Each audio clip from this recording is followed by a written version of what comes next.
See, the usual gang of misfits and dope addicts are here. We heard from Christian in Highland, and he says, "Boo!" in Highland. In Highland. You know what song that is immediately when you hear that. Boo! What? So is she doing okay? I'm I don't not know. sure, but I do know that on this day in 1979, one-hit wonder Anita Ward started a 2-week run at number 1 on the U.S. singles chart with "Ring My Bell." Also a UK number 1. Never had another hit. That was it. The song was originally written for 11-year-old Stacy Ladislaw as a teeny bopper song about children talking on the telephone. But then Ladislaw signed with a different label, this 11-year-old. And so American singer and musician Anita Ward was asked to sing it instead. It became her only major hit. What was she doing before that? She was a school teacher. What was she doing? What was she doing after that? Well, she did okay. I mean, she made money with that song. Can you retire on "Ring My Bell"? Not completely, but she tried a couple of times to How about this have one? No. And nothing. How about nothing this? took. No. So she just pretty much said, "Well, that's it then," and raised her family but people call on her every once in a while. New Year's Eve 2002, she performed "Ring My Bell" in New York City's Times Square, and people were excited to see her. And so, oh yeah, baby. Oh,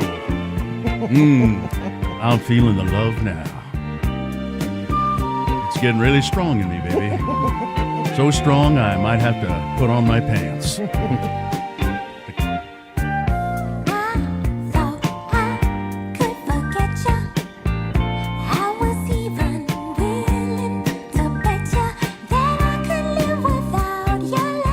It's no "Ring My Bell." It's no Ring My Bell. So yeah, that you can see why it just nothing ever took after that. All right, it's Girls All Skate. Open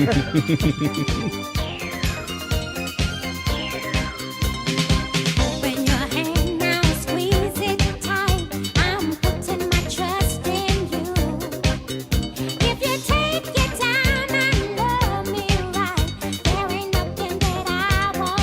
I guess she thinks that her voice, when she sings it that way, that she's cute. That it's kind of cute.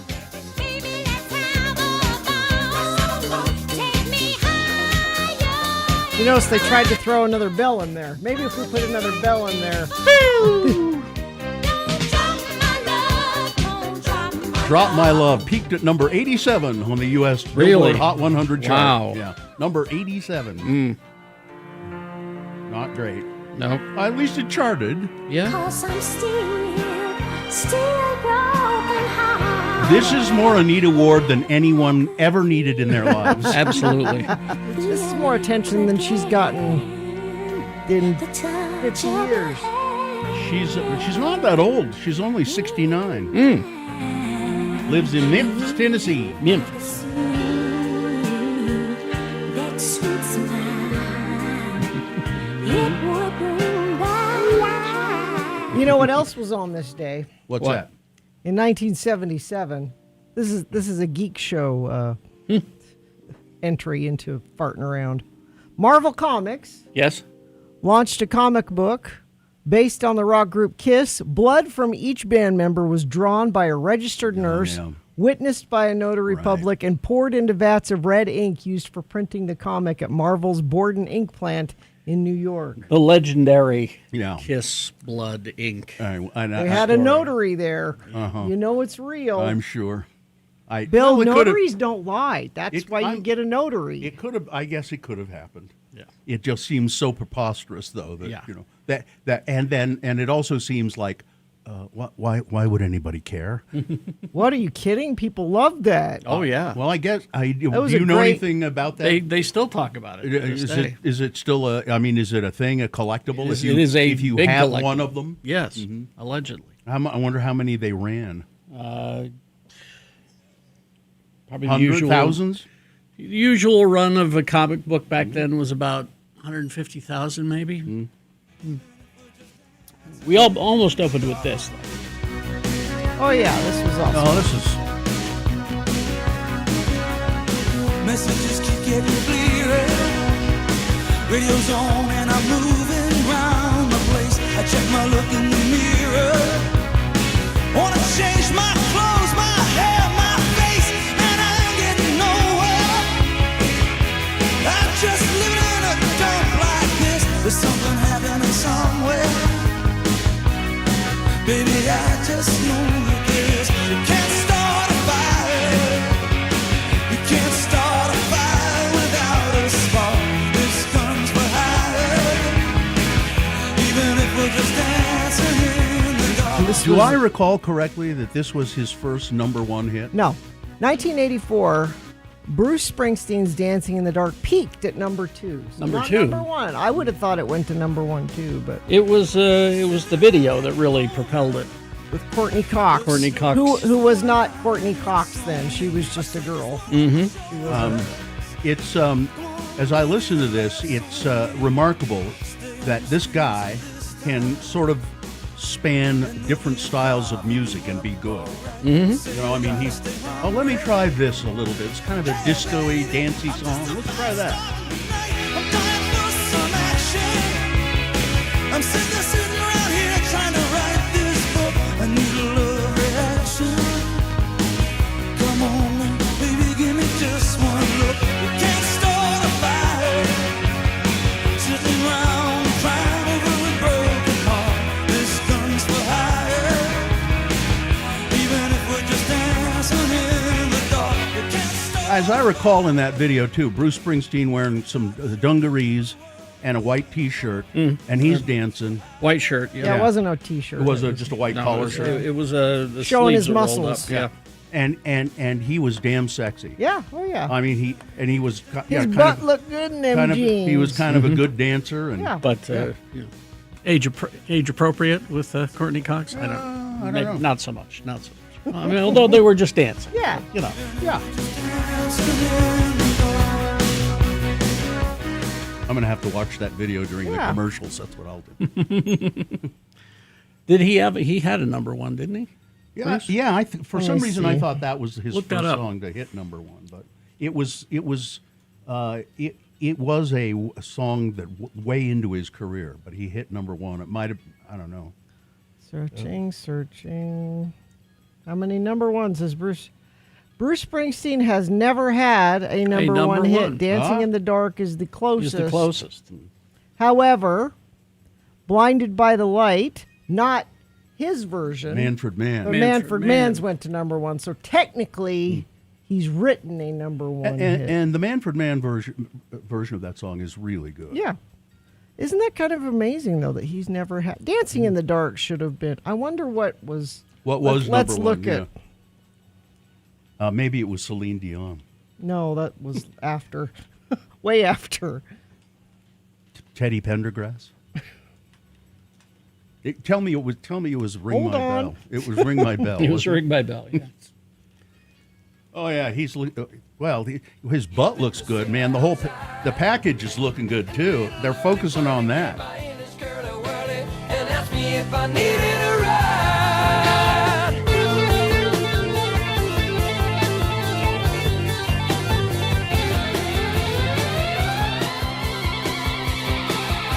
Asked me if I needed a ride. Well, she was blinded by the light, wrapped up like a douche, another runner in the night. It's not douche. You ready for this? Yeah. When Bruce Springsteen's Dancing in the Dark peaked at number 2 on the U.S. Billboard Hot 100 the summer of 1984, the number one spot was held by The Reflex by Duran Duran. Oh, my goodness. Followed shortly after by When Doves Cry by Prince. Gina, I'm looking at the video. You said his butt looks good in those jeans. Yeah. They focus on his crotch consistently. The video opens with a tight shot of Bruce Springsteen's crotch, and they continue to. They don't hardly ever show his butt. I think you're just noticing that. Gina, you know why I'm noticing it? Because it's so I think you're obvious. focusing on. You go look and see.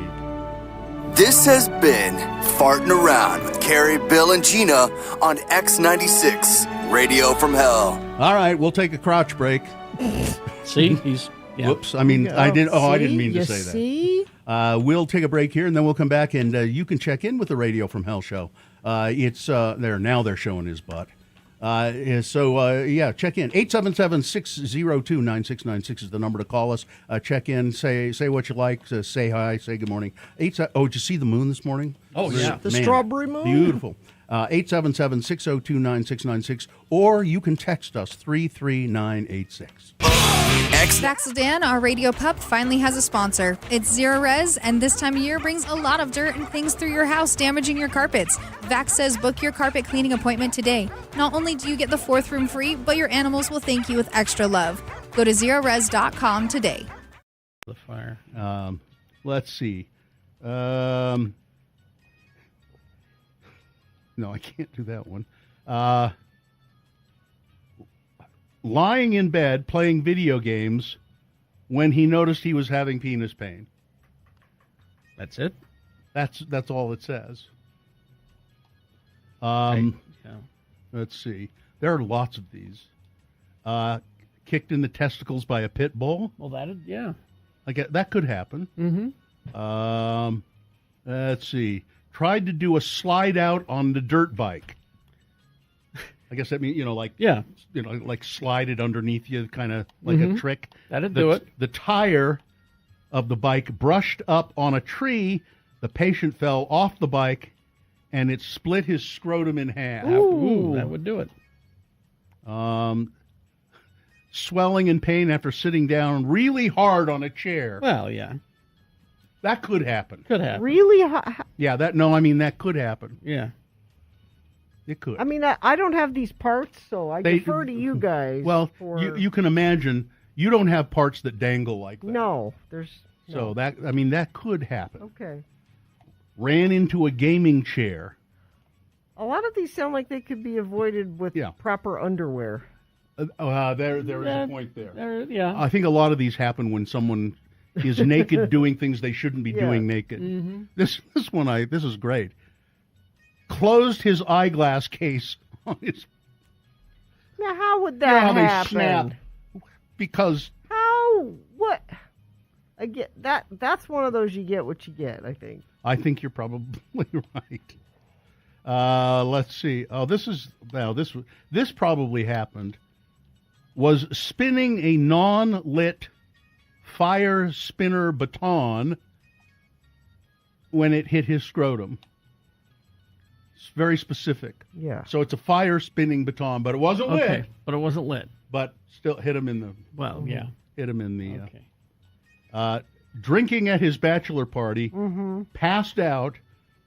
Friends glued his penis to his stomach. Oh, I bet that those happened. aren't That's- friends. Why would No. friends do that? No. Those are not your friends. I'm sure that happened. I got to skip. Let's see. Was out walking, ran into the tip of a mop handle. No, you didn't. Out walking. I was out walking, and there was this mop handle. Just, Come on. just right there in the middle of the road. I don't know what Didn't happened buy there. that for a second. His wedding ring got stuck on the base of. What? His wedding ring? Yeah. Well, I'm going to show you how much I love you. No. But that's really, I mean, That's does he have big fingers? or a I tiny. Yeah. I Yeah, mean, I mean, that's Was watching football. Got excited when the team scored and accidentally punched himself in the penis. how do you punch? I Okay. don't. I guess. I guess. Yeah. Yeah. I guess that was it. no. You can't control your. You can't? Got caught on the door of the dishwasher. Put some underwear on. Well, and don't be loading and unloading Yeah. the dishwasher. Well, and as a matter of fact, it says here, yeah. Stop doing things naked. Was unloading his dishwasher without any clothing on, and he has a penis ring, and it got caught on the door of the Oh, dishwasher. That'll do it. And that forcibly removed his. Yeah. This I can't. This is a list of stupid people. Yeah. Now, I mean, They deserve what they Yes. get. I think the only real injury I can think that I've had like that. Oh well, wait a minute. I had another one that I think I've probably talked about it on the air, but I would never do it again. But I did when I was a little kid, the zipper one. Mm-hmm. And I won't. More than once you did that? I think maybe more than once, probably twice. Because when you're little, you're just getting used to zipper technology. You were in a hurry, weren't you? Well, you're always in a hurry when you're doing that sort First of thing. time I'd give you a warning. This warning. You do this again, and I'm taking it away from you. Because The you zipper or obviously the- well. We hope you'd enjoyed another list with Radio from Hell on X96. All right, 622. Let's get this over with. You can do what that guy said. You can call us. 877-602-9696 is the number. We like to hear from you in the morning, so why don't you make that happen? You can text us as well if you like. It is 33986 for that. Shall I just proceed? You shall. The moon is 99.7. It's essentially a full moon. But it's now started to wane slightly. 99.7% of full. Let's see. The moon will set today.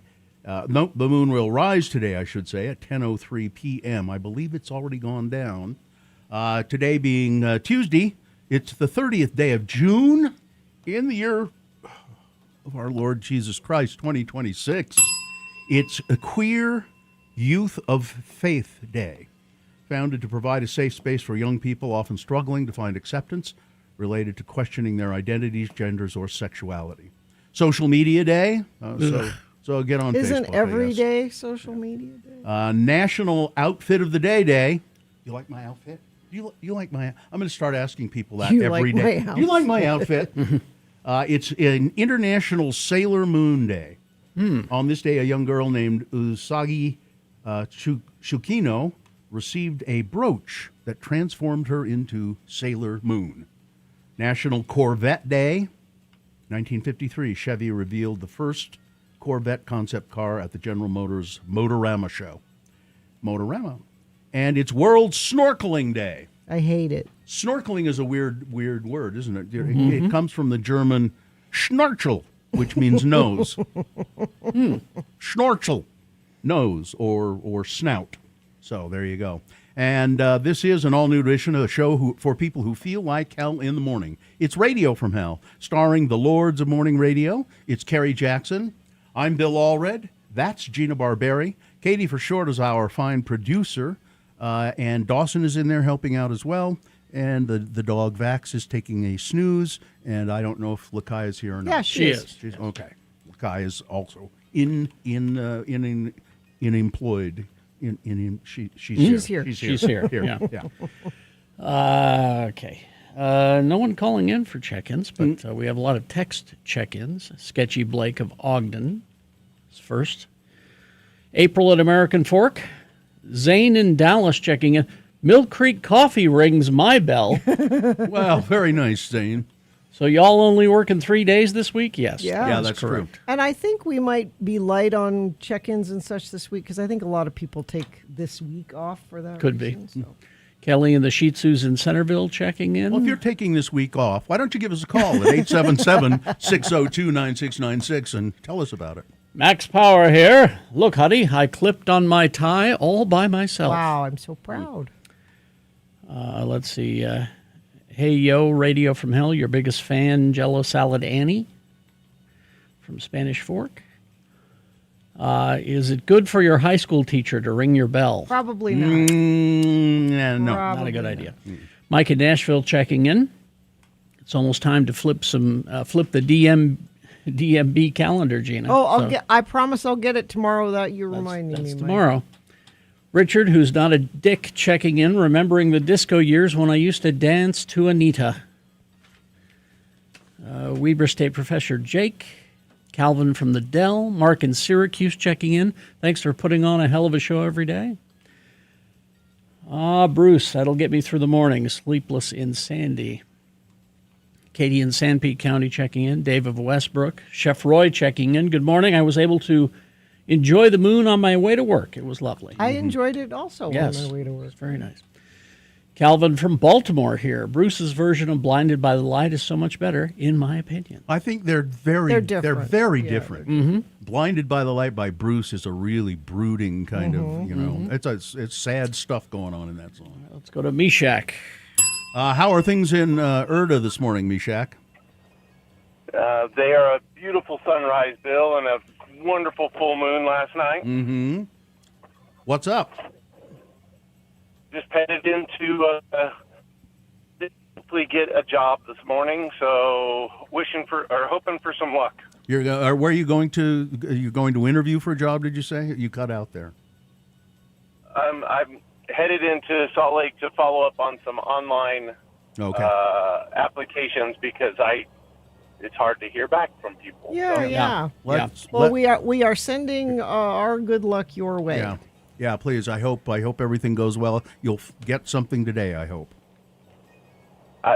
I hope so as well. All right. All right, thanks, Meshach. But I just wanted to say hi and enjoy your short week and the holiday weekend. Thank you. Thank you. Thank you.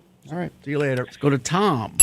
Oh, Tom. Hi, Tom in Salt Lake. Good morning. Hi. Morning. What's going on? I'm walking again, listening to my app, and just saying hi. Hi. Is the app working fine for you? Yeah, some people have been having some problems with it.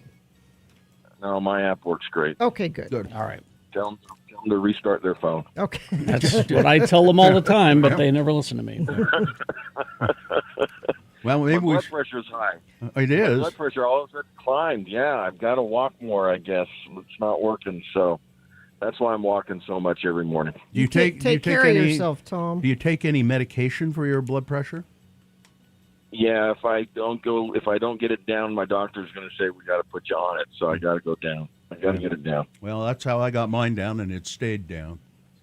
Yeah, I'm not against it. You know, I want to be healthy. I want to be good, but for some reason my body's just.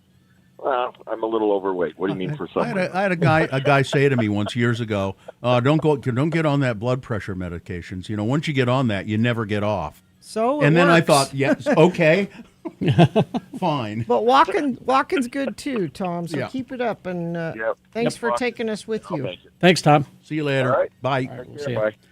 Luis from Harrisburg, PA, checking in. Mikkel of Reno. James in Ogden. Tim the Tree Guy. Woodworker Willie enjoying the weather while we have it. Sean checking in. Missed you guys yesterday. Metal Shop Mark is present. Lindsay from Carnes checking in. I think they meant Must be Kearns. hoping to have a good day. Hope you have a wonderful day. Karen in Wendover. A. Arlo Gumby checking in from the bus barn, cleaning the inside of cheese boxes now. Oh, great. Cement Dave here. 6 hours in, 11 hours to go. Thanks for letting me listen. All right. Well, let's get underway, shall we? Traffic. Looks like eastbound I-80 at the Redwood off-ramp. There's a bit of an issue, the right lane there. Crash northbound Legacy at milepost 8 in Centerville. Nobody sent anything in via text, but that's where you come in, folks, when you see something on the roads. Or if you're not seeing anything, you can report that as well. 33986. Make it a summer of live at Utah First Credit Union Amphitheater. Get 4 tickets for just $99 to your favorite shows coming to Utah. Get all the information and the full lineup at x96.com. All right. We got a short break. We got a song, and then big boy news and opinioendo, and Frank Christ presents the Dead Celebrity Game. That's coming up as well. Stand by for all of that. Salt mediation. Divorce is never pleasant, but it is, you can make it less painful by going to salt mediation. Rather than going to court, having long, expensive fights with attorneys, having to sit before a judge, you sit down with a mediator at salt mediation. The mediator helps you work through things very calmly. And hundreds of families have done this now, the salt mediation. It's better for the kids if you have kids. Many couples are fully divorced in as little as 45 days with salt mediation. No drawn-out battles, no unnecessary fighting. It's just mediation. It's calm, collected, it's cool, it's pleasant. Well, I wouldn't say, I've done it, and I wouldn't say it's exactly pleasant, but it feels much better because you stop fighting. Yeah. You stop fighting when you go through mediation. Salt Mediation. You can have a free consultation if you go to saltmediation.com. Believe us, this thing works. Salt Mediation. Well, unbeknownst to me, my family has been playing a drinking game. They've been playing this drinking game after I go to bed. Do they purposefully wait till you go to bed? I think so. Okay, we got to wait till Dad goes to bed. But on Saturday, we all went out to dinner to celebrate a birthday, and then we came back home, and somebody said, well, you guys want to watch House? What? All right. Okay, House. So what they've been the doing... old TV show? Yep. Yeah, with, what's his name? Hugh Laurie. Hugh Laurie. And they have been watching House. Now, I think my youngest, who just celebrated the birthday, 21, started watching House, I think, or maybe it was my son, I don't know. But they started at season 1, and my wife has kind of jumped into it now too. House is great. And I have never really watched it, but they say, you want to watch House? We're going to do the drinking game. It's not lupus. They have that's part of it. Oh, is it? They have the House drinking game. Here are the rules for how. So as you're watching House, you have a drink with you. You take a drink every time House pops a Vicodin. Okay. Okay. You take a drink whenever they show graphic surgery. Okay. Like really graphic, bloody surgery. You take a drink every time House hits on Cuddy, which is fairly often. Okay. As I watched 4 episodes in a row. Let's see. You take a drink when House says something racist or bigoted, which he occasionally does. Okay. Let's see. You take a drink when the team. When the team searches a patient's house. They have to go to the house and search for clues. Which happens just about every episode. Happens a lot. You take a drink whenever Wilson gives a sanctimonious speech. Wilson is the oncologist who's sort of House's better side, better-natured side, and he's always very sanctimonious. And then you take 2 drinks when somebody says it's not lupus. And it's never lupus. It's never when it's never lupus. And you finish your drink if anybody in particular, or if anyone, particularly a cast member, dies. So you finish your drink. And I tell you, after watching 4 episodes of House, we were all, well, my youngest doesn't drink, but the rest of us were we're pretty much on the floor. You were housed. Yeah, we were housed. I've never really watched that show, and It's a good show. It's okay, but it's so the same every episode. Mm-hmm. It's just the same. It's the same show every single episode. But there are good performances in it. The actors are all pretty good, and Hugh Laurie is great. And I think it's interesting that they give you a character like that, who's the center character of the show. He's the person that you're supposed to kind of really like, but he's just a turd for the most part. But can I pivot to the other part of this, which is having a drinking game with your kids? Is that weird? Well, they're adults. But they're still your kids. I don't know. Yeah, but they're adults. I know. They're adults. But the point of a drinking game is to try to get drunk, right? Isn't that kind of the? I suppose. Then that's not weird. I'm just adults get drunk. Asking questions. Adults. See, you don't get drunk, right? No. I mean, I've seen you drunk, but that's probably I've been drunk for work. Yeah, it's probably the last time you were ever drunk. It's Yes. the last time we saw you drunk. Yes. Which was a long time ago. My birthday 5 years ago. We got to work on that. Drink a bitch. We got to work on that. But people who, I mean, we don't get falling down drunk, but when you have drinks, you get tipsy. Just let me drink. And when your children are old enough to drink, they will get tipsy. No, I mean, so when we're with Festus and, we'll go out to dinner and we'll order a drink. But you're all civilized about it. I mean, You're so mean when you're drunk. When we go out to dinner, we'll have, like we went out to dinner before this, and we went to this Japanese seafood and sushi buffet called Sukiya. It's out in Midvale. And my God, what a lot of food there is there. I mean, just this, and it's packed with people who love sushi and seafood. And so we had sake. We ordered sake and had sake. But that's, you don't get drunk doing that. But when you're home. You're not driving anywhere. Yeah. Why not have a drinking game with your kids? My time. I will enjoy it. Except the one that just turned 21 does not drink. So I think they at all, like even that 21st birthday didn't have. No. And that's fine. I'm as long keep it that way as long as you can. That's what I say. Alcohol, as they say, it makes you let down your prohibitions. Your prohibitions. Yeah, let them down. Let's see. Our house drinking game. We take a shot when one of the interns says it fits the symptoms when they're diagnosing. Oh, so they're other doing people, the same thing. Other Okay. people have a house drinking game. Let's see. We didn't really notice the shows being the same every episode when we watched them week to week. Yeah. But once we started binging, Yep. you realize everything is Yep. is formula. Yeah, I watched 4 in a row, and it was just pretty much the same episode every time. Like, okay. All right. And it's perfect. That makes it perfect. 6:37 right now. We got Big Boy News and Opinioendo. Right after that, it's Frank Christ Presents They're Fine, They're Just Fine. It's the Dead Celebrity Game. Going to give you a list of 4 celebrity names. 3 of those celebrities, they're just fine.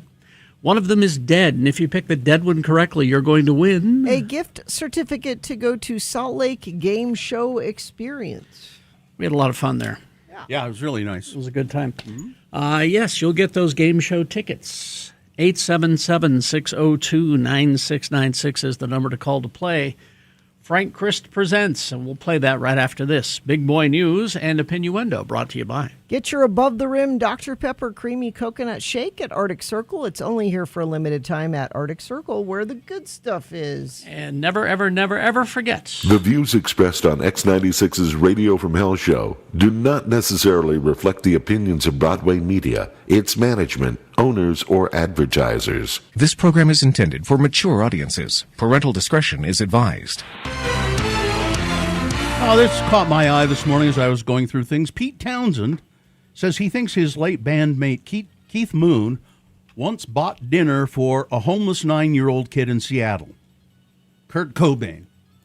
Death Cab for Cuties' Ben Gibbard shared that story, revealing or recalling a backstage conversation with Townsend at Ireland's 2006 Oxygen Festival. Townsend claimed that Keith Moon brought homeless children living under a Seattle viaduct into the Edgewater Inn for a meal, insisting one of them was Kurt Cobain. However, the story is almost certainly false, Yeah. it says, but still, Ben Gibbard noted that he was too nervous to correct Pete Townsend. There we go. Now I feel better about the story because Cobain's own claims of living under a bridge were later debunked by a Nirvana biographer, Michael Azerrad, as myth-making.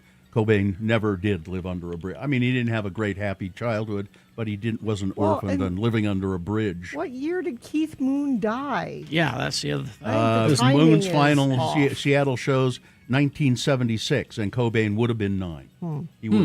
So yes, Keith Moon was So the still math alive. works, yeah. but yeah. So probably didn't happen. Well, the fires are just horrible. According to a recent update from the United States Forest Service, Fish Lake National Forest, the fire remains. This is the Cottonwood fire, I believe, 93,918 acres, only 4% contained. Currently, over 1,200 individual personnel assigned to that fire. Officials say that based on preliminary estimates, 150 structures have been lost due to the Cottonwood fire. This includes basic structures like outhouses and full buildings as well. 130 structures are still standing. These are preliminary estimates, and they will probably change as more accurate assessments have been completed.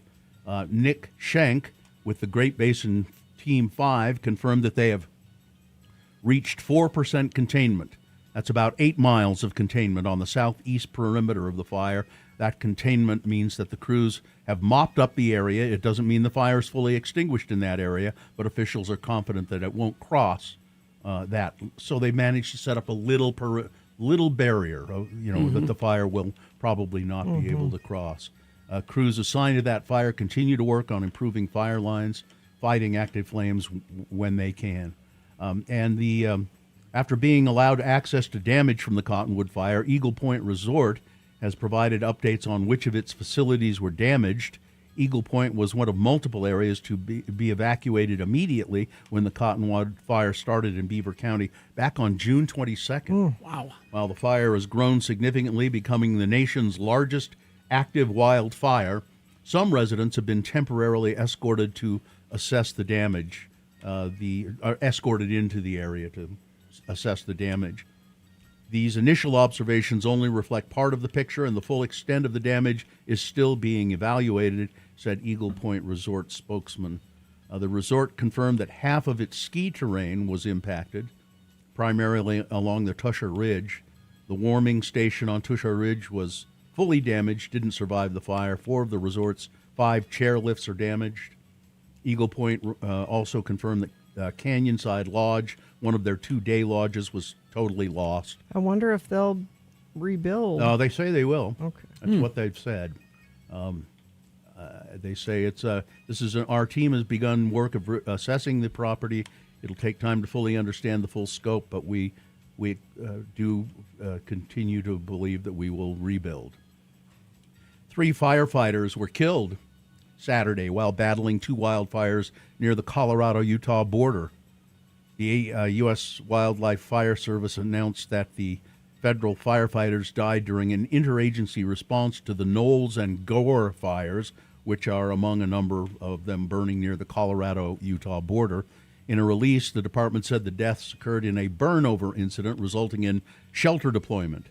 So these firefighters carry these shelters that they can immediately deploy and get under to try and, prevent themselves from being burned. Well, the fire was too intense even for the shelters. 2 other firefighters were injured. Their current condition is not known at this point. Our immediate focus is on supporting their families, friends, and fellow crewmates during this incredibly difficult time. The U.S. Wildlife Fire Service stands united with the USDA Forest Service in grief and in our unwavering support for the loved ones left behind. Their bravery, dedication, and sacrifice will never be forgotten. What a horrible way to go. Huh? Yeah. Well, Gina, did you hear about this? Nicholas Rossi, the convicted rapist who faked his own death, fled to Scotland, died Thursday. died Really? Thursday after Yeah. Utah prison authorities say he chose to discontinue medical treatment for an existing condition. Oh. He was 38 years old. Rossi, who went by the name Nicholas Alvardian, was serving a 10-year-to-life sentence for after juries in Utah found him guilty of rape in 2 separate cases. Mm-hmm. Prison officials confirmed that Rossi had died Thursday evening at a local hospital. Corrections officials didn't provide more details about his health issues. He used a wheelchair and an oxygen tank during court appearances. I always thought he was faking being. I know you said that repeatedly. So he was sick. Oh, I told you I was sick. well, good. You were a jerk. Well, Donald Trump, his decision to drive his motorcade Yeah. across the Lincoln Memorial reflecting pool during a high-profile inspection last month is facing renewed scrutiny as questions over maybe whether the move may have continued to damage the now plagued, newly renovated reflecting pool. And people say, he did what? Yeah, Well, when the pool was drained, and there's a picture of it right now at Yeah. x96.com/live, he ordered his motorcade to drive the length of the reflecting pool. Because everything's about a photo op. Video accounts showed that Trump's convoy drove over the drained newly sealed basin in May as part of a tour of the project, which had been repainted American flag blue ahead of the nation's 250th anniversary. In the weeks that followed, of course, the pool began showing signs of deterioration, including peeling, coating, while experts and fact-checkers note that it remains unclear whether the heavy vehicles directly caused the damage. The timing has fueled debate over whether the motorcade's weight may have compromised the freshly treated surface. You think? And they have zero proof that anything else, None. that there was vandalism or sabotage. You know, it's or- funny, too, because when Donald Trump was touting this pool lining, one of the things he said is, and it's tough. It's this rubber. It's so tough. You can't cut it with a knife. You couldn't cut it with a box cutter. You couldn't cut it. And now Now suddenly- he's saying, somebody cut it with a box cutter. And you know what? I saw this image, and I thought it was somebody poking at Trump and making fun of Trump. Oh, no. This is a picture. Now, if you go to Oh, this is a x96 different one? if you go to x96.com/live, there's Donald Trump. It's an AI photo, obviously. Donald Trump and JD and Little Marco. Little Marco's there. That's Doug Burgum. Yeah, and they're shirtless and wearing swimming trunks and floating in the water of the reflecting pool. This is not a joke. This is something that Donald Trump himself posted. Oh, yeah. Before all the trouble, as he was preparing to, and I'm just stunned. I'm stunned at this. One of the wettest we've ever seen from the standpoint of water. I think he thinks it's an actual pool, like that you Yeah. can swim in. Isn't it only a few inches deep? Yeah. It's maybe up to your knees. Yeah. I don't. I mean, if he ever saw Forrest Gump, he saw That's true, somebody yeah. running in it. You know. Yeah. If you just if you can't see it right now, look it up. But Donald Trump's in great shape, isn't he? I mean, he's cut. Wrong. He's got Wrong. Yeah, that's wrong. I couldn't believe it and it sort of makes me sick. I would say taint is a better word, actually. Yeah. Donald Trump and the reflecting pool. There are many other things that are worse going on. Oh, yeah. But Much. it is such a metaphor Yeah. for how this whole administration operates. The United States. Donald Trump is draining the national parks to pay for his projects. Yeah. All of these, for instance, there's a pathway that connects the White House residence to the Oval Office. Yeah. It's long been paved in Tennessee flagstone. Every president since Harry Truman made the 45-second commute, made it without complaint until Donald Trump. The flagstone would not do. Instead, Trump wanted polished African granite carved in Italy with a flamed finish stripe slightly raised to prevent slips running down the middle. As workers tore up the flagstone in March, a reporter asked Trump, who's paying for these enhancements? It's paid for by me, he said. It's not true. No. Budget documents from the National Park Service show that the walkway replacement cost taxpayers $689,232, and is part of a $1.3 million project that included repairing adjacent stone and masonry and providing new hardware for nearby doors. A year earlier, in a separate rush project at the request of POTUS, the Park Service spent $347,503 to remove and replace the stucco on the colonnade wall, stucco that did not need to be replaced. Nope. A project that cleared the way for Trump to affix gold frames and plaques mocking some of his predecessors. Yeah. Why are you okay with this? People We, that are okay with it. These Why? are tax dollars that he's siphoning off from the National Park Service for these projects. Well, you know, that's just Donald for you. That's just, Yeah, why is it that when he does it, it's okay? That's just It's absolutely criminal. Absolutely criminal. Somebody, I was listening to some podcast or something the other day, and they were talking about the UFC fights in front of the White House and how crude that was. Somebody said, well, you know, Teddy Roosevelt, he held boxing matches in front of the White House, and he even participated in a couple of them. And somebody said, well, here's the difference. Yeah. That was not an event that was designed to be a moneymaker for anybody. It was an event that he held because people were in need of entertainment. Nobody charged any money for it. Teddy Roosevelt just invited whoever wanted to come and watch some boxing in front of the White House. It was kind of meant as a gift to the people in a way, sporting event. Whereas the UFC fight in front of the White House was nothing but a total marketing gimmick to make money for people. The whole thing is just to make money for people. Oh, all of it, yeah. I'm president and you're not. Well, finally this. If you're a fan of Bugs Bunny, I am. And who isn't? Or his many friends, I don't know, I think he's kind of a smart ass myself. If you love Looney Tunes, now's your chance to get a limited edition shirt by donating blood to the American Red Cross by July 12th. Oh. According to a press release from the American Red Cross of Utah, summer is a time of year when blood donations decline. To combat this, Bugs Bunny and Looney Tunes have teamed up with the Red Cross to offer a 4th of July themed shirt. The Red Cross is offering free T-shirts featuring Bugs Bunny and other characters to anybody who donates blood, according to the executive director of the Central and Southern Utah chapter, Benjamin Donner. Daffy Duck and Wile E. Coyote. Carrie, you need that. Roadrunner and Tweety and Sylvester and Porky Pig. Yeah, but he needs his blood too, Gene. Yeah, I do. They don't want your cancer blood. They don't want my cancer blood. His cancer blood, they don't have it. And they don't want my blood because I took too much LSD in the 60s. Yeah. Sports weather traffic. The World Cup knockout stage has arrived after 17 days of group stage drama. The 2026 tournament has shifted to round 32, where every match is win or get out of here.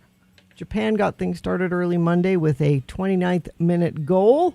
And then, though, Brazil came through, and they are going on to the next round. In the afternoon matchup, Germany and Paraguay engaged in a 120-plus minute thriller that ended 1-1 before a penalty shootout, and Paraguay said, Germany, get out of here.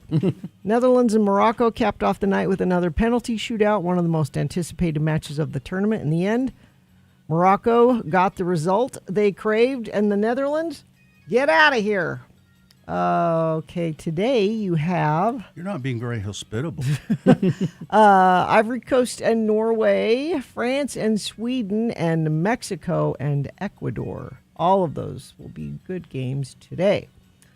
Weather.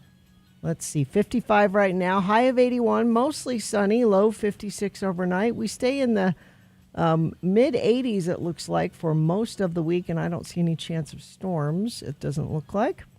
Traffic, we heard from our friend Right Wing Wade. He says checking in from I-15. Both lanes and directions moving nicely. Stalled car eastbound I-80 milepost 118. Redwood off-ramp. Right lane of 2 blocked. Crash northbound Legacy milepost 8 in Centerville on the right shoulder. Thanks, Wade. He's not the only one that can give us traffic. All of you can let us know what you're seeing on the roads via text at 33986. A healthy lawn doesn't need water every day. This year, Jordan Valley Water asks you to water twice a week or less. Life is better with water. Oh, good morning, Frank. Oh, hello, everyone. Frank Christ has joined us in the studio. Frank Christ, the Grim Reaper. Not the Grim Reaper. Well, there are many of us. There are many. You're my favorite Reaper, Frank. Frank. You have his rookie card? That sounds like a 70s sitcom, My Favorite Reaper. Helen, where's the Reaper? Frank is the Reaper of celebrity souls, specifically celebrities. And that is a curse because, Frank... I love our precious celebrities, don't you? I do. Oh, everything they say and do is right, except for Dean Cain. Well, so Frank, when a celebrity dies, Frank, the skeletal figure he is, he has to go to the scene of the death, just check and make sure the celebrity is in fact dead, and then load the celebrity's essence or soul or whatever it is into the sidecar of Frank's electric scooter and whisk it away to the distribution center. Does it just go in a twinkling of an eye, or is it a long journey? Well, it all depends on the celebrity. I see. Sometimes you slow walk it. Yeah. So Frank joins us to play the morbid game we call Frank Chris Presents. They're fine. They're just fine. Every morning he hands me a list of actors, 4 actors on this list, and 3 of them are in they're fact, just fine. But one of them, one of them Frank has had to take, and it is the contestant's job to determine which one of these celebrities is dead. And who do we have? Let's see. We have, looks like Jill is here. Jill, good morning. How are you? I'm fine. I'm just fine. That's good to know, Jill. I'm glad you are. Jill, if you can identify the dead celebrity on this list, you will win a prize, which is what, Gina? Ever wanted to be a contestant on a game show? Now's your chance at Salt Lake Game Show Experience. Play against friends, family, coworkers, or complete strangers. Book a private room for your group or sign up to compete in one of their open games. It's a Salt Lake Game Show Experience gift card. All right, Jill, because it's International or World Snorkeling Day, Frank gave me a list of actors in movies that feature snorkeling scenes. And and one of these actors is Pushing Up Daisies. You tell me the dead one and you'll get that prize. Ready to go? Okay. Okay, let's do it. Here's number 1. Andrew McCarthy, a member of the Brat Pack who was in films such as St. Elmo's Fire, Pretty in Pink, Mannequin, and Less Than Zero. He also directed several TV shows, including Orange is the New Black. His snorkeling movie, Weekend at Bernie's. To keep up the illusion that their deceased boss is still alive, Richard and Larry prop Bernie up in various beach scenarios, including strapping a snorkel mask to his face and tossing him in the ocean. I love that movie. Number 1, Andrew McCarthy. Yes, you would, wouldn't you? Number 2 is Joyce Van Patten, best known for her roles in films like The Bad News Bears and St. Elmo's Fire. She was a member of the original cast of As the World Turns, and she co-starred with Bob Denver and Herb Edelman in the sitcom, oh, it was bad, The Good Guys. Her snorkeling movie, Grown Ups. Childhood friends participate in water park and lake shenanigans, including some highly uncoordinated attempts at snorkeling. Number 2, Joyce Van Patten. Number 3 is Polly Holliday. She won a Saturn Award for playing Ruby Deagle in Gremlins. She was also in All the President's Men, Mrs. Doubtfire, probably best known, though, as Flo in the sitcom Alice. She had her catchphrase, of course, "Kiss my grits." Her snorkeling movie is The Heartbreak Kid. Ben Stiller has a painful mishap while participating in some Mexican resort snorkeling excursions.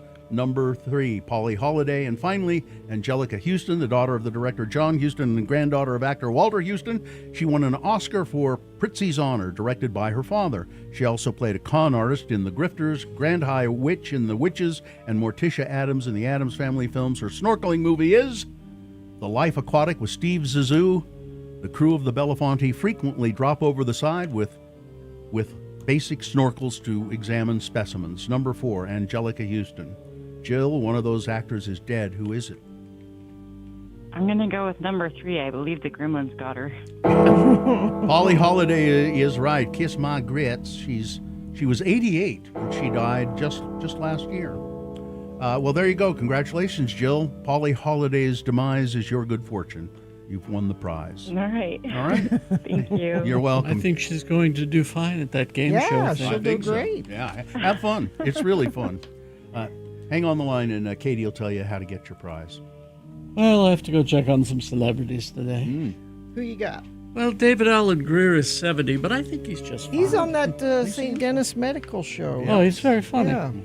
Vincent D'Onofrio is 67. He's lost a lot of weight. He's fine. Gina, Yngwie Malmsteen Yngwie is 63 today. He's fine. We're going to go shred with him, or shred him, one of the two. Goodbye, everybody. Goodbye. Bye, Frank. UDOT hasn't reported anything in about an hour, so maybe everything's fine. Maybe it's not. You would know better than me. I'm at work already. So text me what you're seeing out there, 33986. All right, KXRK Provo, we're going to take a break. We'll be back. Boner of the day is on the way. Stand by for that. Garbett Homes. Garbett Homes, the gallery is this little community of homes. They've built a little neighborhood in Murray, and they're beautiful 3-story townhomes, 2 and 3 bedroom floor plans, priced very competitively, $490s to $530s. There's a homeowners association, and what's nice about that includes all the exterior landscape maintenance, and they supply Wi-Fi internet for you. Also, the gallery has a few single-family homes available as well, but check out the townhomes. Now, they've got a special move-in offer, Garbett does. You get up to $15,000 any way you want it. You can use it for whatever you want to, maybe fix up parts of the house, redecorate it, however. And then you'll get another $2,500 for closing costs if you mention Radio from Hell. You got to do that. So visit garbethomes.com or see Paul. Call 801-396-0969.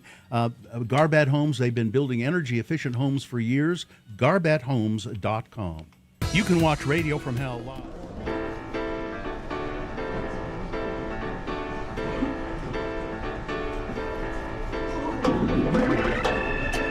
I have a funny bathroom story. Okay. A public bathroom story. Okay. And Bill will like this because I tend to attract weirdos in public bathrooms. There was the incident years ago at a truck stop in Panguitch. We won't get into that one. Oh. I'll tell you that after. But so I'm going to the Duran Duran show. This is Saturday night, right? Mm-hmm. So I'm at the Delta Center. There's like 20,000 people. It's sold out. Great show, by the way. Okay. But before Duran Duran goes on, I have to use the men's room. So I go and take care of my business. I'm at the sink washing my hands, okay? And I see in the mirror a dude kind of looking at me. And I'm like, oh, he probably knows that I'm Todd Newcomb because, kind of obvious. But I don't think he did. He's like, whoa, you got blue hair, man. It's like a blue Skittle. Yeah, blue Skittle. Yeah, blue Skittle hair. And he's obviously had a couple of beverages, And I'm just kind of like, yeah, okay, hey, great. And that was it. And I tell my wife that just happened, and then we go and we watch Duran Duran. So the next night, you're not going to believe this, the next night it's The Cure. Okay. So we go to the Delta Center again. Yeah. And we're seated on a completely mirror opposite side of the arena. Okay. Totally different seats. And before The Cure goes on, and go do my thing in the men's room, and I go in there, and I'm at the sink again, and I'm not even kidding you, the same dude, I look in the mirror, and it's the same guy. Whoa, blue Skittle hair, you're here again, woo! And at that point, I high-fived him. We did a one-arm embrace, and I'm like, dude, we got to hang out. So 2 nights in a row. So you made a date with a guy in a bathroom is what I'm getting from that. Apparently I did because of my blue hair. And I'm blue Skittle hair, at least in his book. But that's the weirdest thing that 2 nights in a row. It is odd. Different crowd of people. I mean, a lot of people were there for both shows, but God, that was just bizarre. I'm surprised he didn't know who you are. I almost thought of saying, don't you know who I am? I was going to say, the Bill Allred. But he would have said, and then I would have said, he would have said, well, you're Bill Allred. Yes, and I would have totally owned that. And there you go. So that was weird. I also saw, everyone, The Cure, there were more people that I recognized and that I knew and that knew me at the Cure show. Than Duran Duran. I bumped into our buddy Dallin Weeks from I Don't Know How But They Found Me. Oh, Dallin was there. Yeah, he was there with his teenage daughter. Really? She was seeing The Cure for the first time, and I thought that was cute. My offspring went as well and bought a Cure tour T-shirt. Yes. And has been wearing it around town, and practically everywhere they go with my wife, they say, hey, you went to The Cure? How was it? Everybody loves The Cure. And it was a young, you had, for The Cure, there were more young people there than Duran Duran by far. We were seated next to a couple of teenage girls, and I kind of leaned over, like, hey, have you ever seen The Cure before? She's like, no, we're new fans.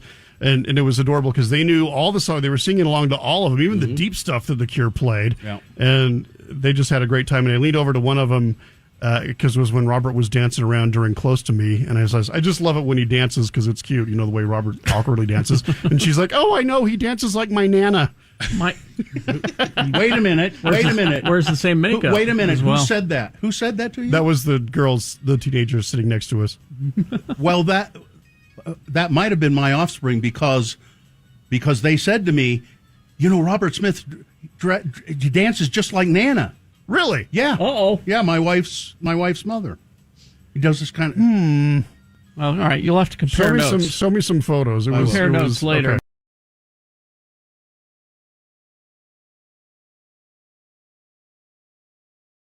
Did who said he's a bastard in Riverton. I know that. Riverton. Riverton bastard. I know he's a bastard in Riverton. Okay. I've had dealings with him. Yep. So yesterday, Sunday, I was up where your farm is, Gina. Why didn't you come see me? Because I was busy.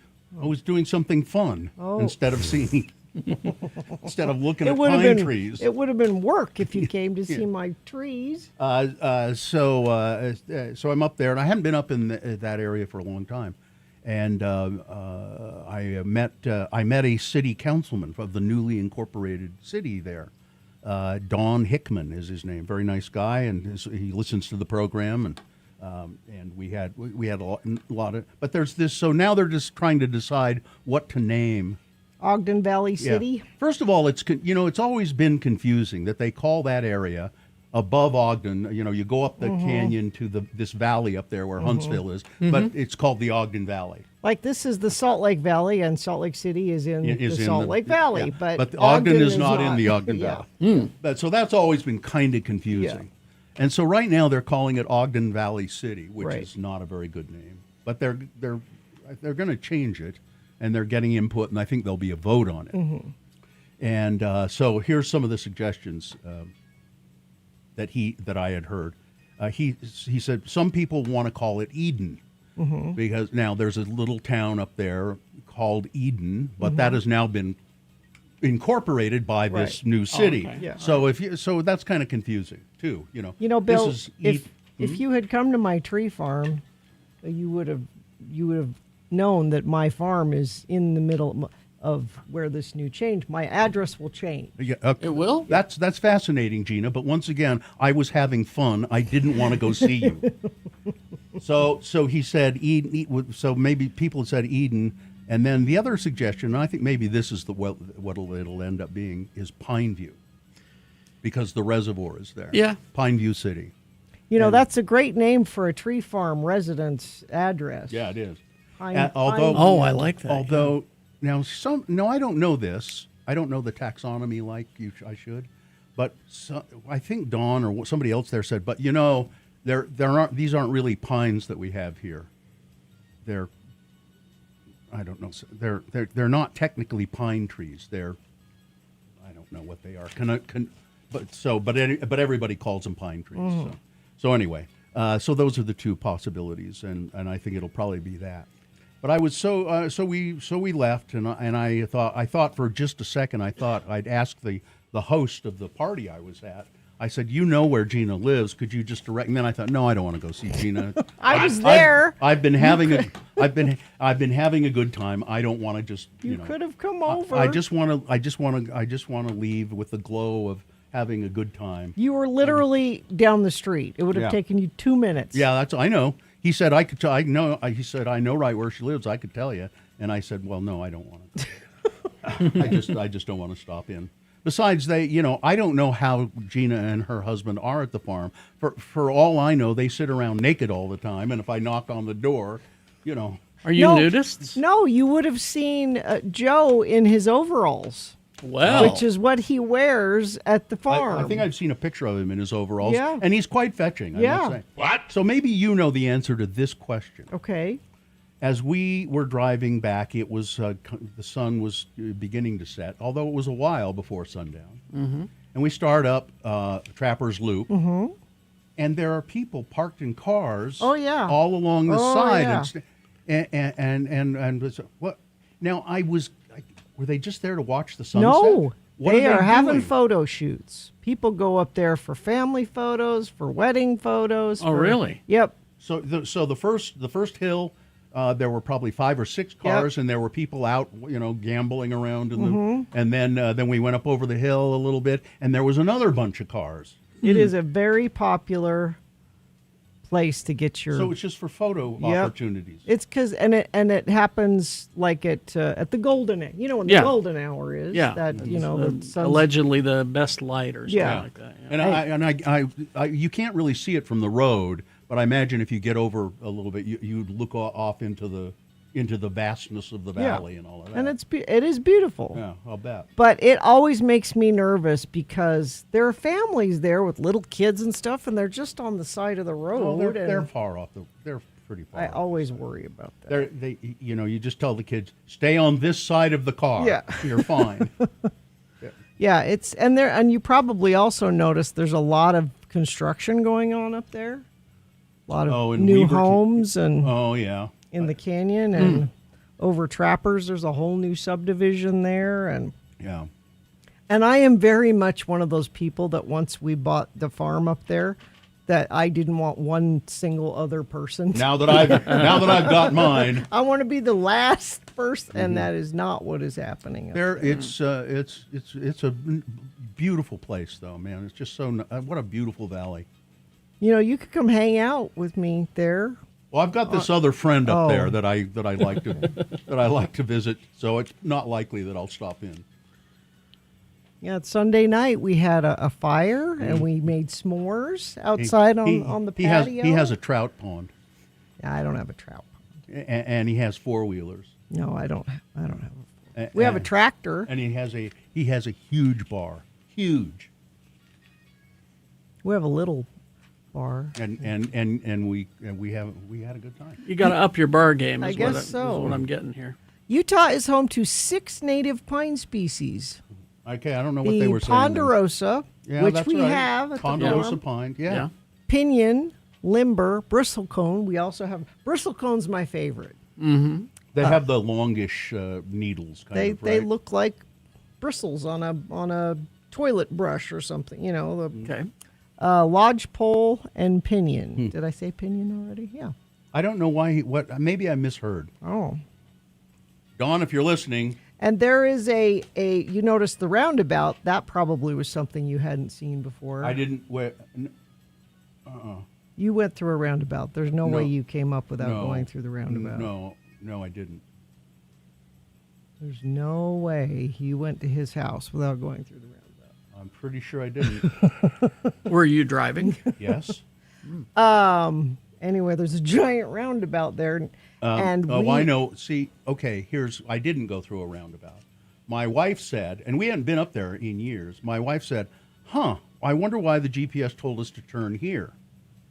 And, you turned before the roundabout. Yeah, that's okay. there must be a you turned by the Chevron? Yeah. Yeah, okay. Yeah. So yes, Gina, there is a way.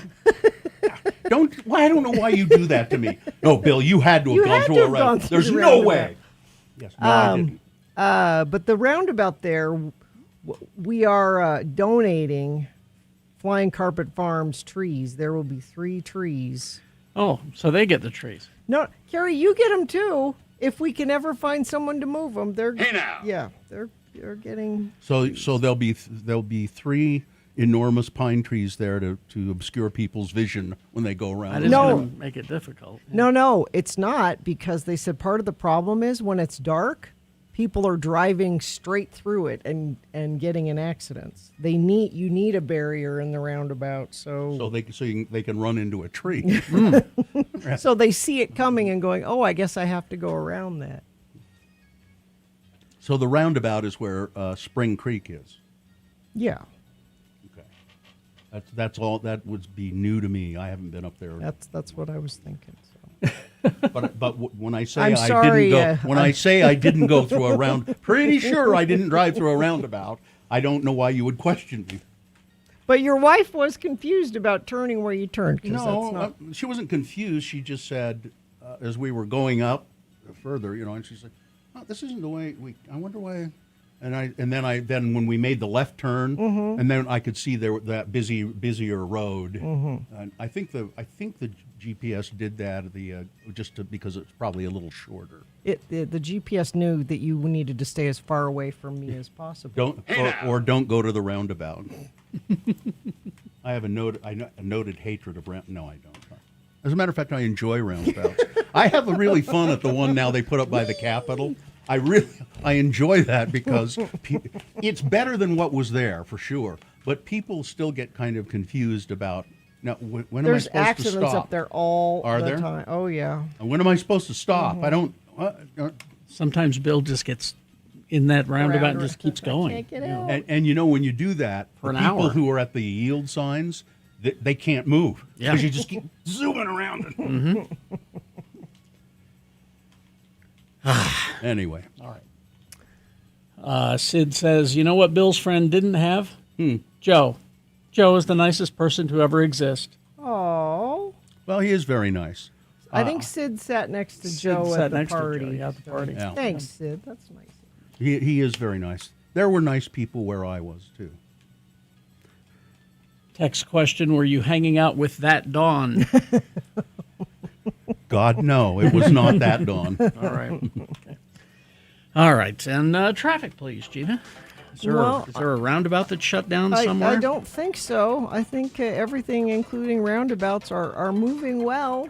If you see something that's not moving well, you can text us 33986. X96 welcomes Utah's own Brandon Flowers live to Red Butte Friday, September 11th. Tickets are on sale June 26th. That happened already, so go get your tickets. More information at x96.com. All right, here are the boner candidates you'll be voting for in just a few moments. Boner candidate number 1, welcome to Ottawa's Pubic Square. Boner candidate number 2, Kash Patel has one goal as director of the FBI, to make himself look good. Yep. And boner candidate number 3, Vanilla Ice does not lead an artificial life much. Boner of the day, big boy news, all coming up after these messages and a song. Stand by for all of that. Huntsman Mental Health Institutes. The Huntsman family, just of course, amazing philanthropists here in the community. John Huntsman Sr., and they started the Cancer Research Institute. And then the Huntsmans said, you know, we need to turn our sight on mental well-being, mental health, and let's do something about that. And they established the Huntsman Mental Health Foundation, transforming the way we care for mental health, funding research and expanding access to treatments and support programs that serve people of all ages and all income levels. At Huntsman Mental Health Foundation, their mission is just to ensure that people have access to clinical services when they need them, especially when people are in crisis. There's a 24-hour walk-in service at the Huntsman Mental Health Clinic on 33rd South. To learn more about how you can help in this project, visit yourbrainisbeautiful.org and become a monthly donor. And if you or a loved one is struggling or needs help, please dial or text 988 to speak directly with a mental health professional. X90. I didn't see any of this. I just heard it secondhand. I had a major breakthrough with Gina this weekend when we were in L.A. I got her drunk 3 times. He did. And it wasn't hard. Really. It cost him a total of $10 for all 3 times. Each time. It's a cheap drunk.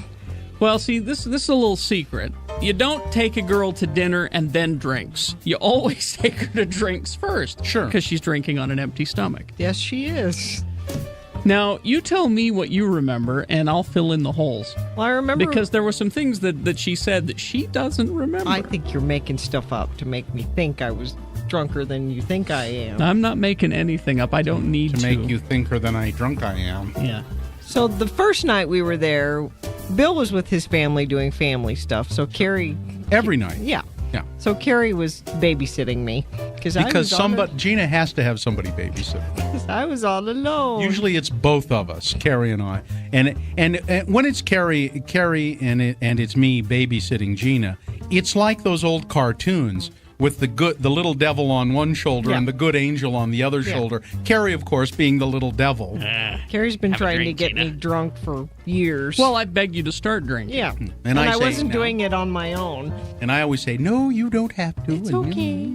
So we go to Trader Vic's, which is in the hotel. It's connected to it's an old hotel, so there's no straight route to get to Trader Vic's. You have to wind through hallways and.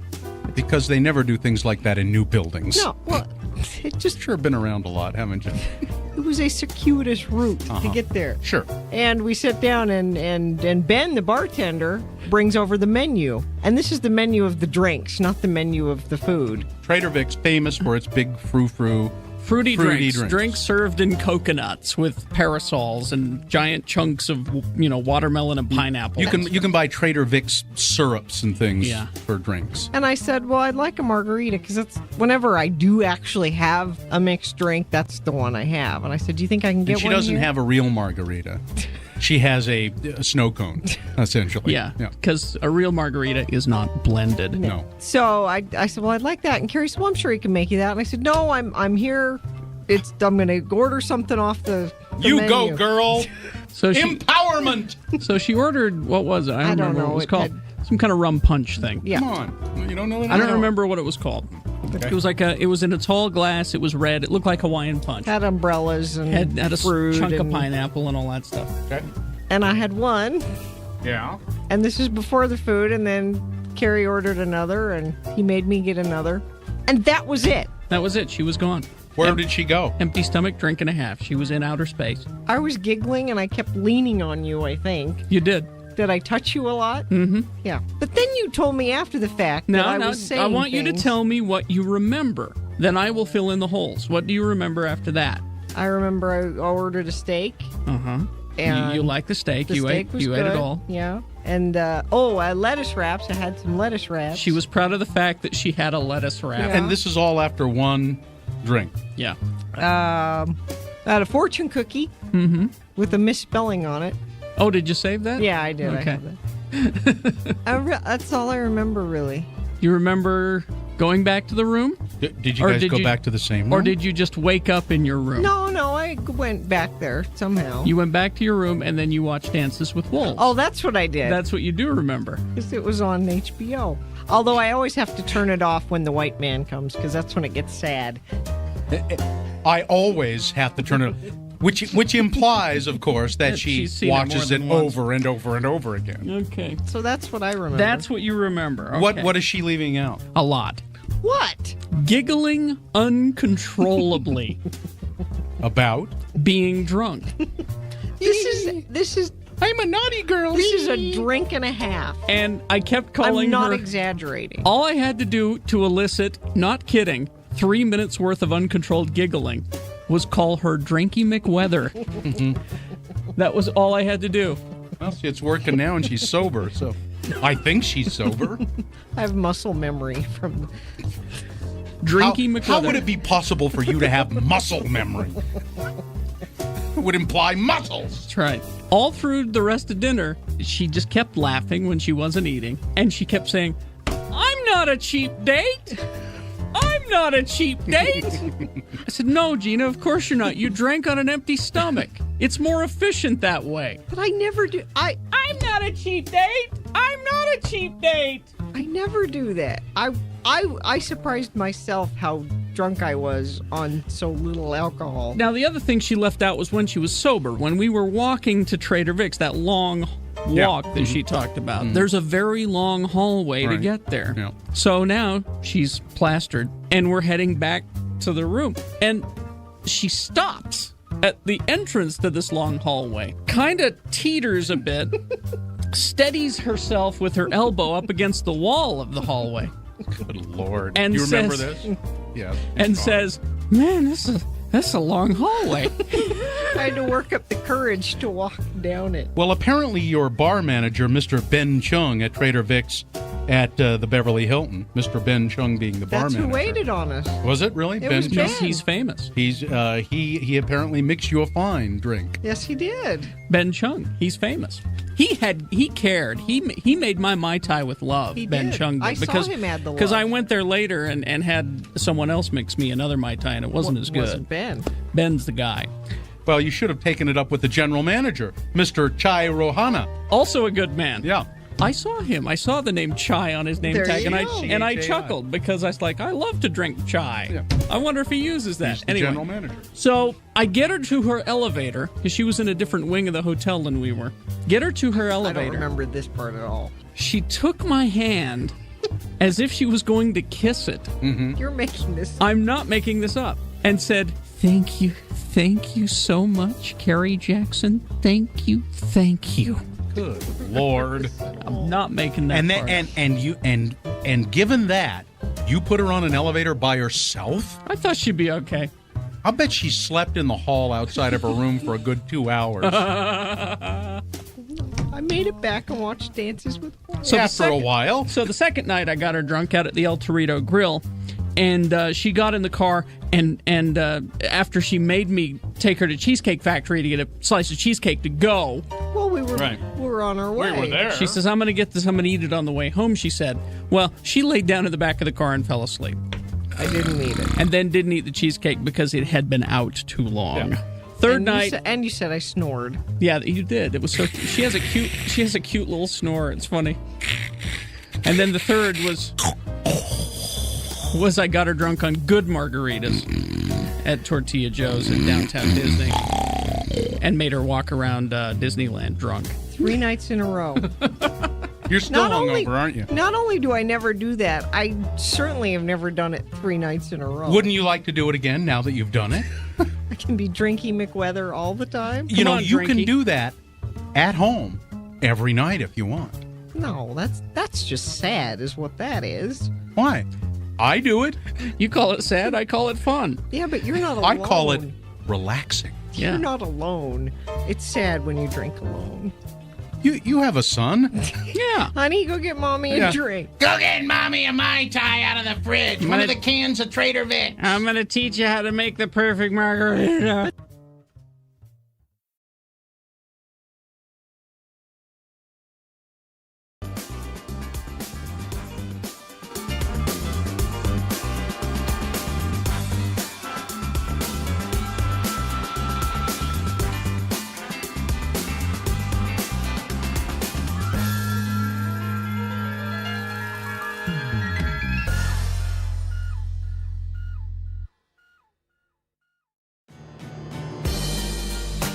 .25 right now. It is time for Boner of the Day. 3 news stories.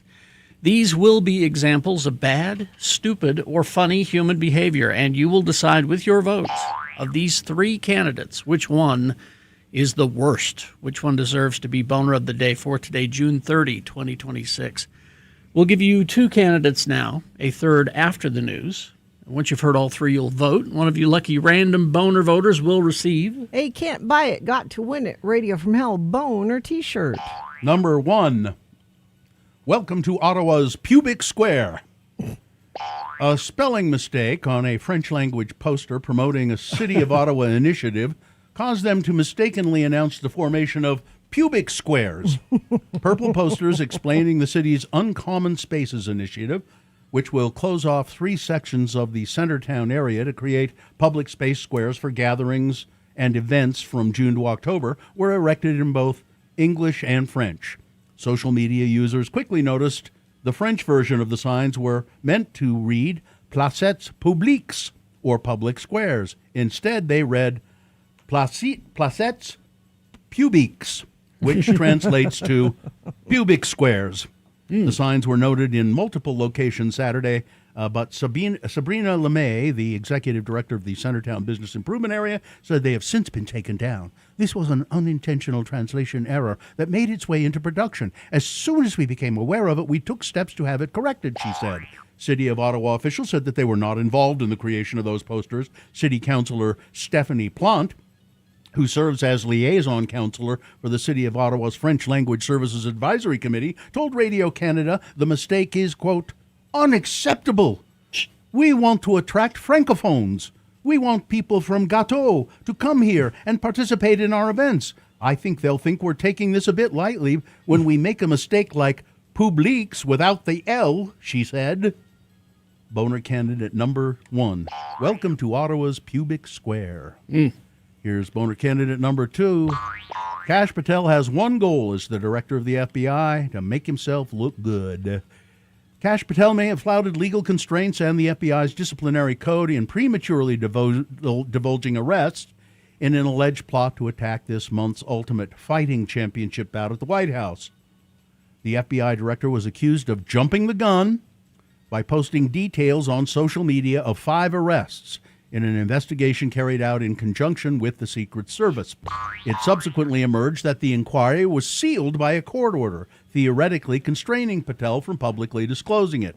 On June 16, 2 days after the White House cage match, Patel revealed in an early morning tweet that 5 men suspected of planning to attack the event with drones and explosives had been stopped cold. And he praised the rapid action of the FBI, our partners, and the Department of Justice in a multi-state operation. But the problem, according to several law enforcement officials involved in the case, was that the investigation was still ongoing, and agents were still actively searching for additional suspects at the time Patel shared his post.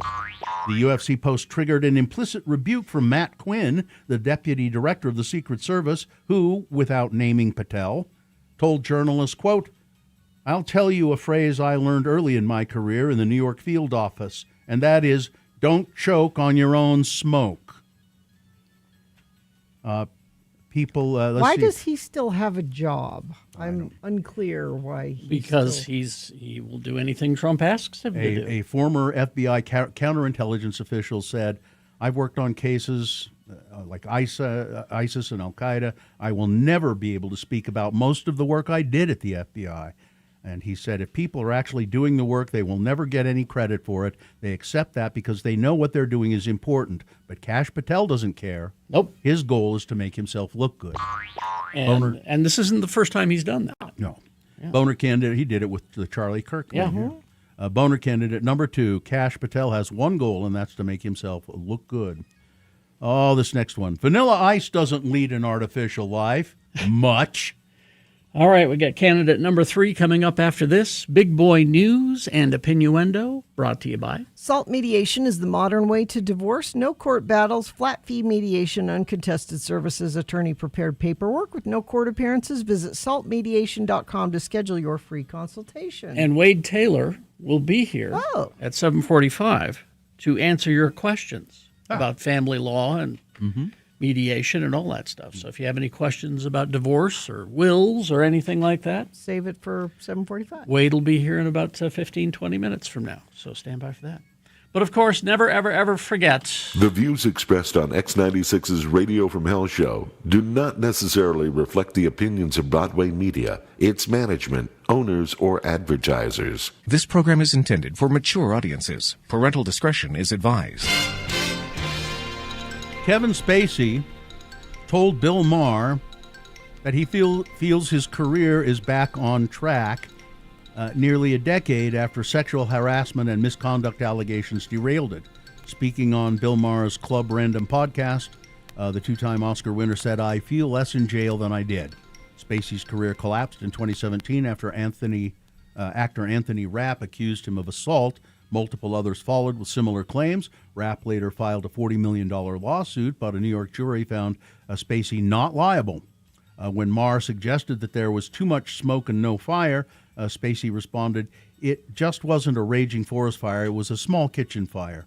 Spacey was dropped from Netflix's House of Cards and replaced in Ridley Scott's All the Money in the World following those allegations. And parenthetically, Bill Maher just won the Mark Twain Prize for American Humor. How about that? And I'm calling on all previous recipients of the award to turn them in. Yeah. To just say, that's it. We're turning in our awards. They mean nothing now that it's been given to Bill Maher. Yep.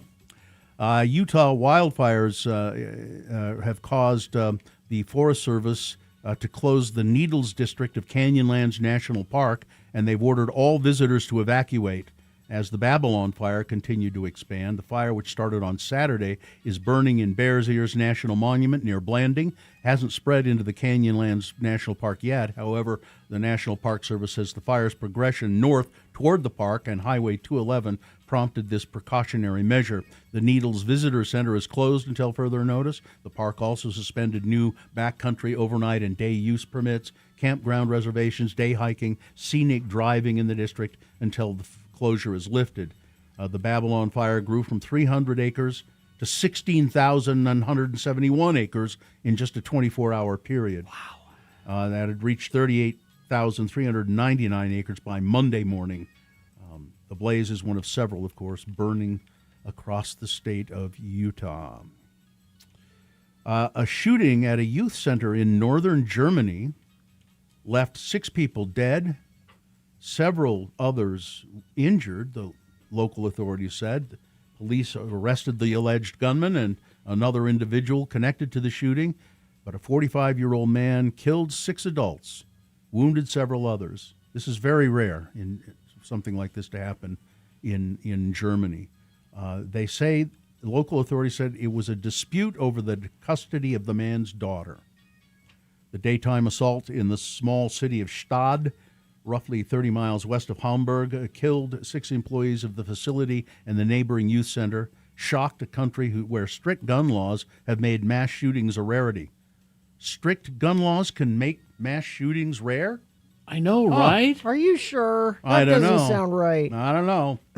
There was a murder committed for family reasons, an extremely cold-blooded act of violence with no political or economic motives, said Daniela Behrens, the interior minister for the state of Lower Saxony. Utah book bans are frustrating people. Yeah. A group of LGBTQ organizations and independent bookstores have teamed up to hand over books that have been banned from all Utah public schools. They're going to give these books away. The giveaways will continue until the state ends its practice of removing titles from shelves statewide.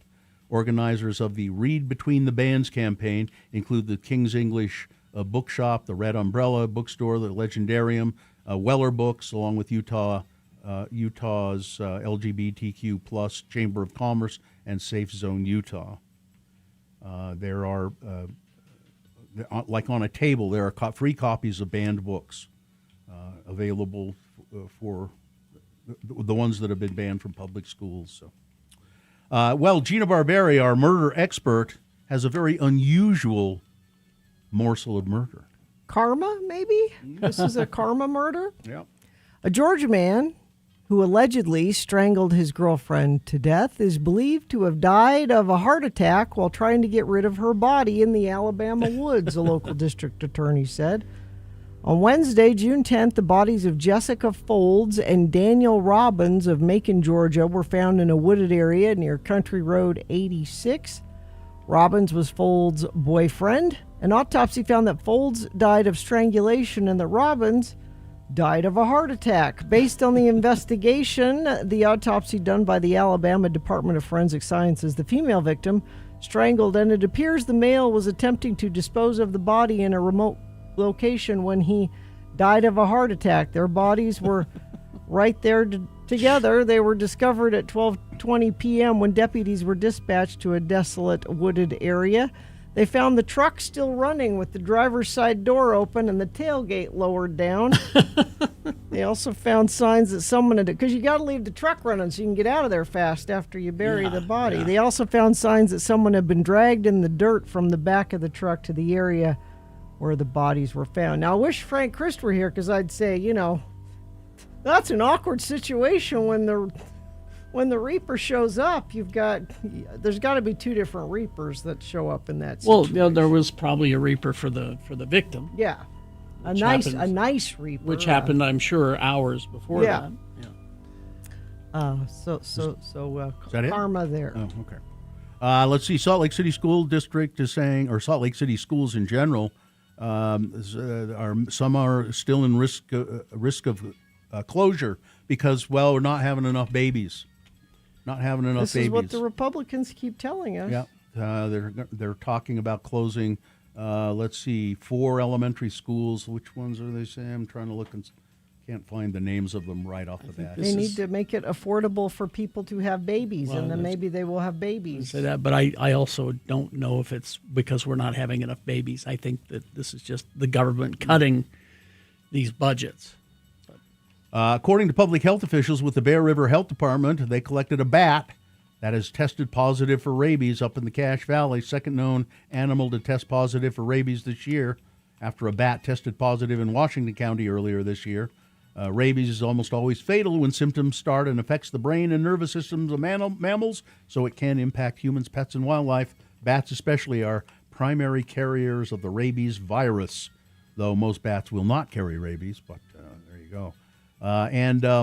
The San Francisco Catholic Archdiocese has agreed to pay $395 million to settle more than 500 lawsuits alleging sexual abuse by church officials and plaintiffs. And finally this, looking for a date night? Loveland Living Planet Aquarium has just the evening for you if you're a fan of marine life. According to a press release from the aquarium, the event is set for Saturday. It's Sharks at Night. It's an over 21. You got to be 21 years of age to go because they're going to have drinks, and you can go to the aquarium at night and spot rarely seen spotted nocturnal animals, and you can see sharks at night. How romantic! Yes. Sports weather weather and traffic. I mean. 59 right now, going to get up to a high of 81 today, mostly sunny, overnight low 56. Tomorrow 87, and we kind of stay in the upper 80s, low 90s, all the way into the 4th of July weekend. I don't see any chance of showers happening in the next 5 days or so. Traffic, we've got a disabled vehicle southbound I-15 at Center Street in Provo. Also got disabled vehicle eastbound I-80 Redwood Road off-ramp, although that's been there for about an hour. Probably not a problem anymore. Or if it is a problem, maybe you're looking at it and say, hey, this is a problem. You should text us and let us know what you're seeing. 33986. A healthy lawn doesn't need water every day. This year, Jordan Valley Water asks you to water twice a week or less. Life is better with water. Oh, by the way, that aquarium thing, it's July 18th, and it's called Shark After Dark. If you want to get tickets for it, go to the aquarium website. Here's boner candidate number 3. Vanilla Ice does not lead an artificial life much. So this is a big article about Vanilla Ice in the Atlantic. And it talks about how he lives. Walk past the elevator in his gold-gilded living room, past the mural of Spanish galleons seeking the Fountain of Youth, past the Mortal Kombat console, step outside, and there, just by the lazy river on his property, you'll find Vanilla Ice's 9/11 memorial. Last week, the 58-year-old rapper, born Robert Van Winkle, was giving me a tour of his mansion in Florida's Palm Beach County, and it is huge, and it's got everything. There's a shiny pole on the back patio. What's that? Oh, that's a fire pole from one of the fire stations where they lost firefighters at the World Trade Center, he said. Van Winkle is he's a patriot. There can be no doubt about that. And he has a whole room full of classic cars. He has anything you could want that's tacky and over the top. He has. He said we were talking. He talked ceaselessly and puzzled over his smart toilet.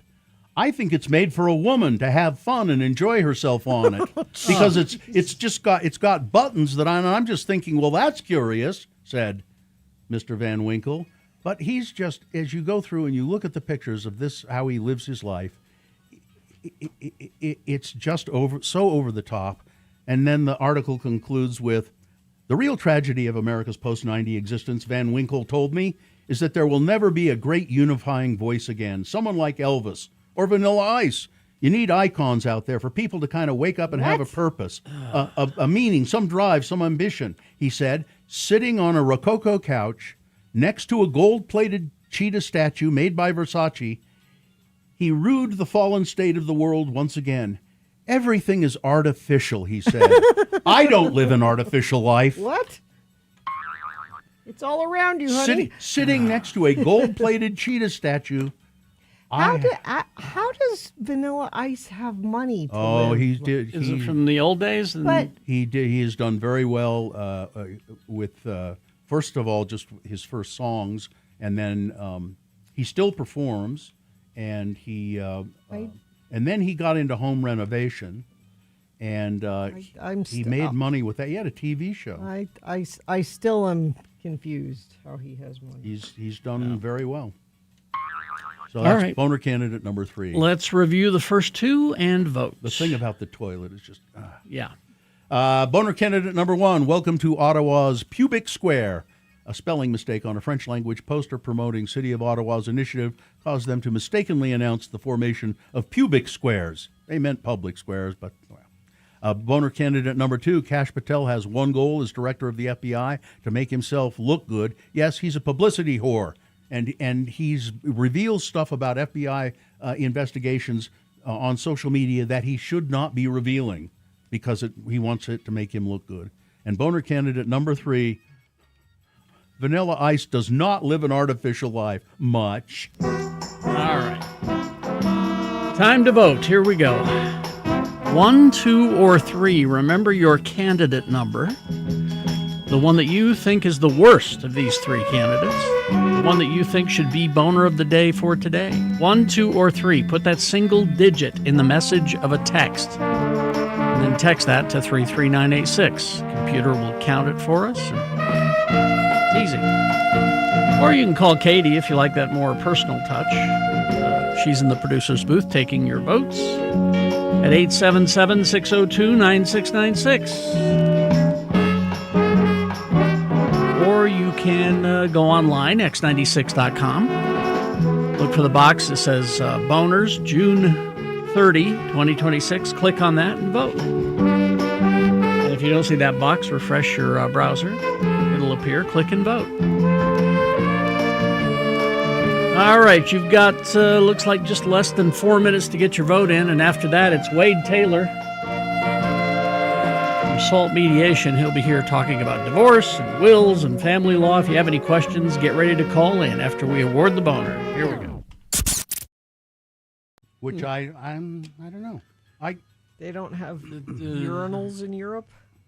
Well, I mean, all the public bathrooms that I went to in Europe, I don't know. I mean, they're all like, one-person ones, Well, then that's why. Is that what they mean? I guess. Row of But then, of urinals. course, in Amsterdam, Yeah. they have those walk-in things where you can pee and out on the street, and you're everything's covered up but your face. You can That's look not around. privacy. It's not. I don't know if that's privacy. I don't know. Let's see. What's with all the air conditioning? We like it. You will like it. It's comfortable. Trust us, you'll like it. Europeans say they can't get used to our love of freezing every room. I like the differences. I feel like the difference is how much AC blasts in the U.S., says one European. I don't mind a little air conditioning, but it's freezing cold in most places. Our love of small talk. Europeans don't have small talk? Come on, you have pubs. They're built for small talk. Now, this is what they say. Okay. The first time I went to London, I asked a Starbucks barista how her day was going. And she looked at me like I had a third arm coming out of my neck. In other words, that's the kind of small talk. It's chit-chat. Not how's it going? How are you today? Oh, I'm fine. It is kind of useless talk. It's just, may I have a latte? So yes. all European talk is serious talk? No, I don't know why you have to draw these strict conclusions. Well, from these what kind of other things. conclusion can I draw? Is weather small talk? Well, I think because I always hear Europeans talking about the weather. Other popular topics addressed in this thread included medical debt. They just don't get that. Well, yeah. Lucky you don't get that. Exactly. School shootings. Yeah. Lucky you don't get that. And tipping. Yeah. Yeah, because they pay their people. Mm-hmm. Garbage disposals in sinks also.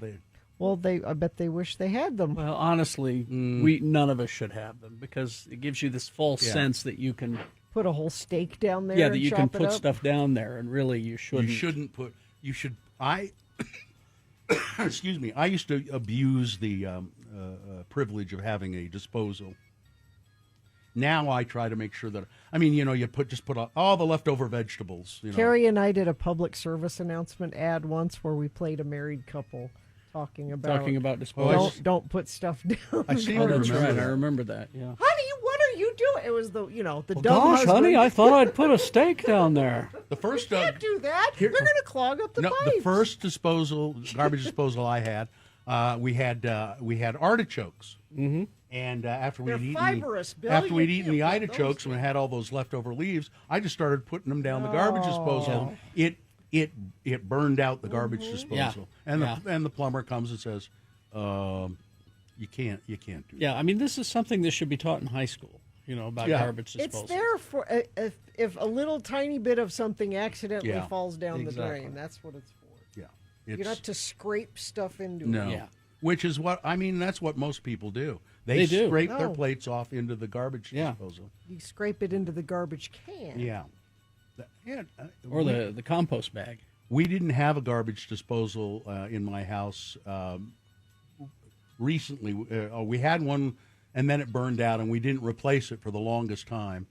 And then we said, let's get another. And we got another one about a year ago. Yeah. And I really missed having it, I have to say. Talk to a plumber about garbage disposal. Well, and you shouldn't be putting that stuff into the whole system either. Yeah.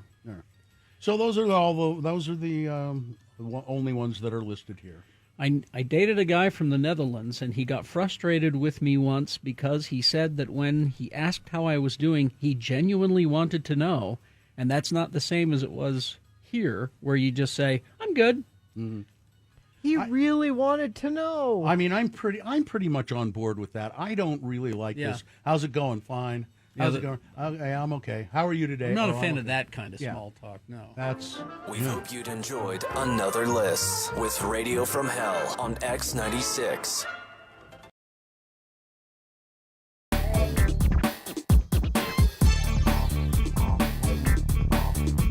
7:49. Let's award boner of the day. And the boner of the day is brought to you in part by some broiled chicken with a side of carrots, and it was delicious. And Salt Mediation, the modern way to divorce. No court battles, flat fee mediation, uncontested services, attorney-prepared paperwork with no court appearances. Visit saltmediation.com to schedule your free consultation, or you could call us right now, 877-602-9696. Wade Taylor is here to answer your family law questions. Mm-hmm. Well, I thought that perhaps Vanilla Ice would pull it out and win. He got 41 votes. But the winner, 175 votes, number 2, Kash Patel. His one job is to make himself look good. Yep. That's your boner of the day for today, June 30, 2026. It's my favorite picture of Kash Patel we have up there, x96.com/live. All right. This would be sponsored by Salt Mediation. Yes. Sure. But not some other law firm or anything like that. Our friend Wade Taylor is here. Wade, who started Salt Mediation, which... Wade is a successful divorce attorney, family law attorney, and has seen all the... and if you have any questions about divorce or family law, wills or anything, 877-602-9696 is the number. So you've seen it all. You've seen how ugly it can get. And that's why you started Salt Mediation? Yeah, I did. We started this about 4 years ago. Having been involved in litigation for years, found that a lot of times it could be resolved without attorneys, that sometimes attorneys were the problem rather than the solution, and that there were a lot of people that didn't really have access to good divorce paperwork. They would use the online court assistance program, which does work in some cases, but often creates more problems than good. And so that's why we started it. And I think there are people that maybe stay married longer than they should because they're trying to avoid... Boy, you hit a mouthful there, sister. Present company not excluded. But seriously, though, they think, there's no way we can do it. We can't afford it. It's just going to be and this might be a good option. It is. It is a way to get through the divorce without incurring significant costs, because when you hire attorneys, people kind of forget. They're like, can I have the other side pay my attorney's fees? Well, of course, but it comes out of the same pot. So you're not really Yeah. you're dividing from the same source of funds. There isn't magical money There somewhere is no. else. Yeah. There's no other money out there, and so it's all going to be split out of that same area. Mhm. So getting it done amicably and in a way that can serve both parties, along with the children, is kind of our focus. 877-602-9696 is the number to ask Wade Taylor a question about mediation, about divorce. I mean, if you want to talk about divorce law, he knows it backwards and forwards, so you can ask him questions about that. Or maybe you're kind of curious. Maybe you're divorce curious. Want to dip your toe in divorce? I'm divorce curious. And you want to find out more about that. So 877-602-9696. You can text questions too. 33986 is the number. We got a text question here. If my ex-spouse goes and works for the state jail, would I get automatic custody of my child? If they're going to be away for what we would call a non-temporary period of time, obviously you're going to get the child if they go to work for the state going to jail. Mm-hmm. But if they're only going to be there 2 or 3 months, it may not be a permanent change. If they're going to be there for a little bit longer, then yes, you should address it. And it depends on why they're going to work for the state. That would also make a difference. Yeah. Well, this is a great opportunity for you to ask an attorney questions about all you. And my guess is getting a hold of you doesn't obligate them to anything right away. They could get a hold of you and kind of get more information. They can. We do a consultation if they just go to saltmediation.com. Most everything we do is via Zoom now. We can do mediations in person if people do want that, but this allows us to serve all throughout the state. We do divorces from St. George up to Logan, recently expanded into Idaho, and so we're doing divorces up there and helping people through custody, parent time, modifications, each one of those things. See who gets custody of the potatoes. Yes. Here's another text question. Can you please give an overview of the difference between a will and a trust and why you would need one over the other? Good question. That's a great question. And a lot of times people will look at getting their estate documents done. A will is an immediate distribution of an estate, meaning immediate as in the court immediacy, which is 6 months to a year.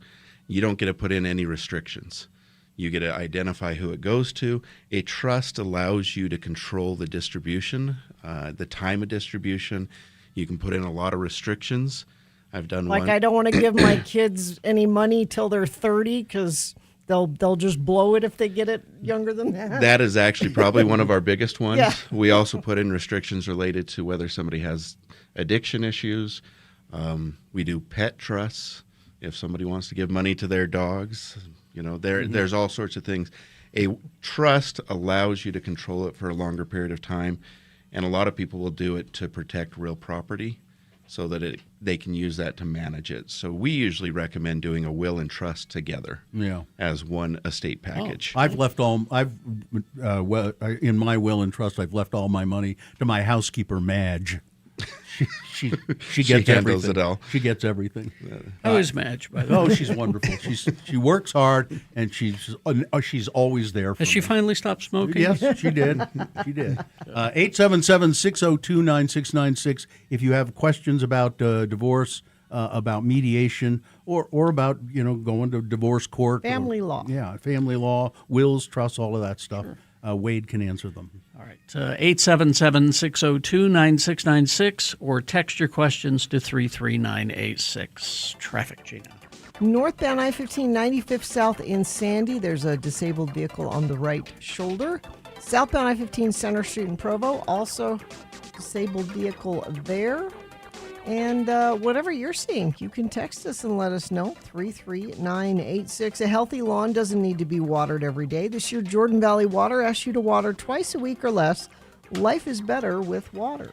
All right, 877-602-9696 is the number to call to ask Wade a question about family law or wills or trusts or divorce, all of that.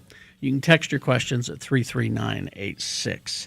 Haster Games, they are located at 6831 South State Street. They have been there for longer than I can remember, specializing in these tabletop role-playing games like your Magic the Gathering, Dungeons & Dragons. They got your dice, your figures, your paints, all the latest board games. Haster has it. The grimdark future of the 41st millennium is shaking with the new release for Warhammer 40K. Protect the Imperium from large threats with the new Imperial Knight Destrier, or serve the forces of chaos with the new Iron Warriors Combat Patrol, and more, all available at Haster Games. So stop by the store, see what they've got. 6831 South State Street. Now, they do specialize in the role-playing type games, but they also have a large selection of just traditional family games as well. And if you're curious and want to try it, they'll crack one open and sit down and show you how to play the game, see if it's for you. They do have a website, hastergames.com, but really you should go down and see them. 6831 South State Street, Haster has it.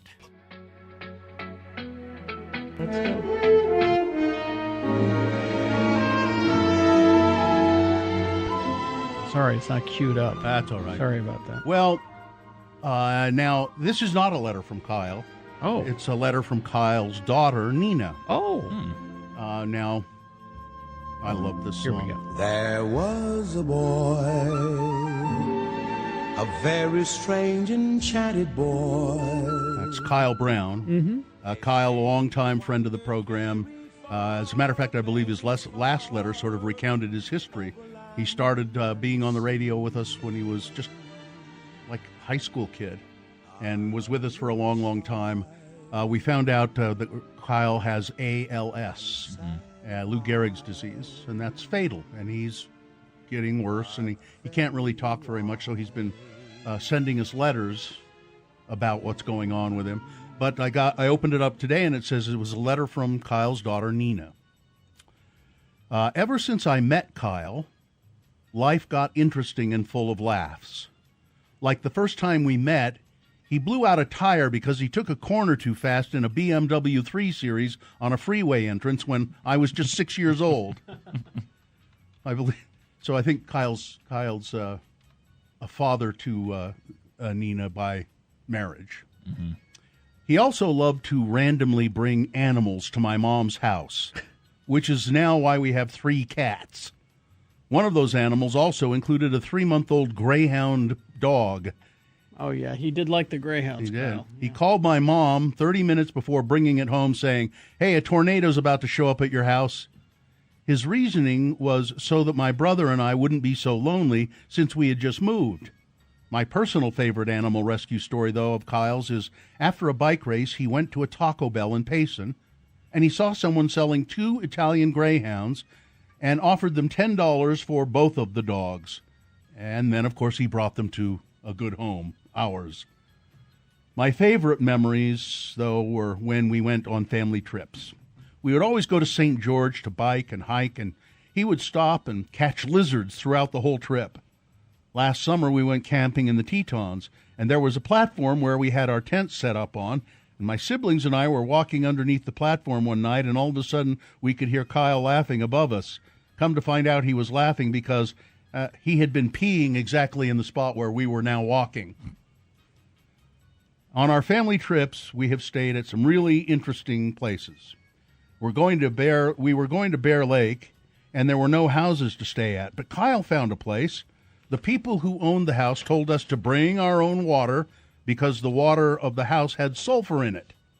Well, Kyle wanted us to go exploring the property, so we all went out, and there was an unattached garage from this house, and so we thought we were going to get murdered, but in that garage we found an LDS Prophet pumpkin carving kit. What? I guess you could... That's a thing? I guess. Would you look that up, Nick? Yeah. An LDS Prophet pumpkin carving kit. Oh, I need one. And a blank envelope with $10 in it. Kyle ended up taking the pumpkin carving kit home and used it the following Halloween. Kyle is the reason that I have had a lot of firsts that I will never forget.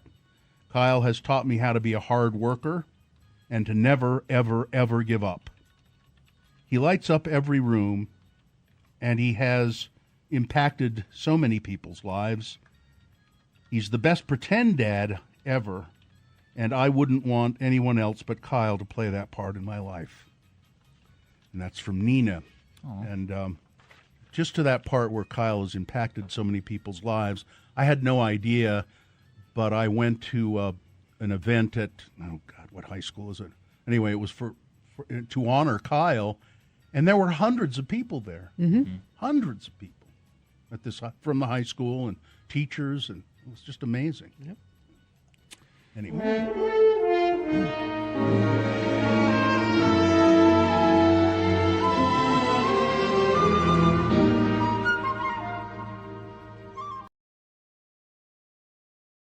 From Cottonwood, and he would like a divorce in Cottonwood. In Cottonwood. It's a good idea, Cristiano. Yeah, you should get divorced in Cottonwood. There's a lot of text questions coming in. My kid is having marital problems, but he lives in California. You don't practice in California, do you? I don't. We're working on expanding salt mediation to California at this time, but not yet. If a person wants a divorce, but their name isn't on their house, that they have been together for many, many years, and it was bought after they were married, do they still get money from the house sale? Absolutely, absolutely. They, my name is not on our house, and that's for different reasons, for liability reasons. But what people need to know, when you get married, 1/2 of every dollar you make goes to your spouse. Doesn't matter who makes it. What? That's outrageous. That's outrageous. Don't you wish you knew that a long time ago, Bill? 29 years ago. That was the advice. My daughter's getting married on Monday, so there are good things that happen. But that was my advice. Yeah. $1, split it in half. There you That's go. what you get. Let's see. How would I go about making a will? Well, call Wade, obviously. Yes, people ask about the DIY. Do not use LegalZoom or DIY forms. And the most recent one I got was a ChatGPT will. Oh. Please do not use AI because it pulls things from everywhere. And don't give it to me for your divorce either. Let's see. I get a very small amount from my ex-husband in child support per our divorce decree. It's not enough to really help me much, but it is now creating a hardship for him. I'd rather my kids have a dad who is present than stressed and overworked. Can I request the child support be terminated, and how would I go about that? So you can't technically terminate child support due to the fact that it's not your right, it's the children's right. Now, whether you collect it or not is a whole different story.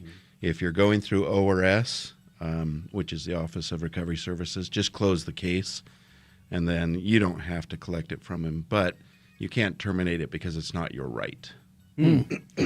That's awful nice of you, though. Yeah, I was going to say, I don't know if you'd may want to hang on to that. I think maybe what you should do, is, ma'am, is have him direct the money to me. Yeah. Are a will and a trust both necessary to keep your estate out of probate? No, a will not keep you out of probate, and a trust may, but oftentimes people forget to put things into the trust, and so we often go into probate. But probate itself is a 5-minute process. Explain what probate is. Probate is simply a court-administered legal proceeding to identify how you're going to distribute your estate. It doesn't tell you how, but who's going to manage it. You go in right now, and if you've done your estate documents, it's a 5-minute WebEx meeting that they say, this is the personal representative, go distribute it, and you're done. Okay. It's when you don't have the documents that probate becomes horrible. All right. Lindsay is on the phone. Lindsay. Lindsay, hi. What's your question? What's your question? I actually just have a comment. I just wanted to say I recently went through a divorce. We were facing going to court, and we ended up using salt mediation and had such a lovely experience. I don't know if I can use names. Can I? Well, if it's my partner, sure. It was Marie. Yes, she's fantastic So, mediator. Yes, it was. I just can't. I have only great things to say about the glad mediation you had a good process. It was so smooth. Yeah, it's certainly better than going to divorce court. Amen. Yeah. Agreed. All right. Thank you, Lindsay. Thanks, Lindsay. 877-602-9696. Who are the mediators? She mentions Marie. Who are they? What does it take to be a mediator? Well, the two of us are the prime mediators right now, myself and Marie Carmel. She was a paralegal and has worked in this area for more than a decade and is fantastic at meeting with people. To become a mediator, you do go through training through the state to become certified. If you want to become a court-rostered mediator, you do have to do some additional certification. But we are governed by a statute, a mediation statute in Utah. The biggest things I would tell people to look for when you're looking for a mediator, though, is one that has an attorney on staff at least. It doesn't have to be a mediator that does it, but if you have, there are mediation companies that don't have attorneys involved. And a lot of times attorneys have to come back and fix their documents after the fact, and it becomes 3 to 4 times as expensive. So you could have a mediator who has access to an attorney. Yes. And, yeah, I mean they don't have to be. No, they don't have to be an attorney to be a mediator. But Wade's an attorney and he's at Salt Mediation, so that's all taken care of there. That's right. Would Salt Mediation be able to help with doing a conservatorship for an elderly parent? If you want to call in and talk to me directly, we can talk about that and help out on something like that. All right. What's the number they would call for that? Or do you want them to go to the website? That one I would call, I would rather have you call my law office, which is 801-538-0066, saltmediation.com. If you text them, they'll give you access to that number. All right. 877-602-9696 is the number to call to talk to Wade, or 33986 to text your question. 2-part trust question. Does property in a trust count when a person goes into assisted living? Second, should we combine my and my mother's trusts? Going backwards to forwards, I would not combine you and your mother's trust. Property that is in a trust, the question there, I believe, is to see if whether they're going to lose support from Medicaid. Yeah. Just so everybody knows, Medicaid will not pay if you have a large amount of funds. You have to pay it down until you have nothing, unless you do a special needs trust. And so that's what you need to probably establish, or if it's an irrevocable trust. If it's a regular revocable trust, then yes, those funds do count.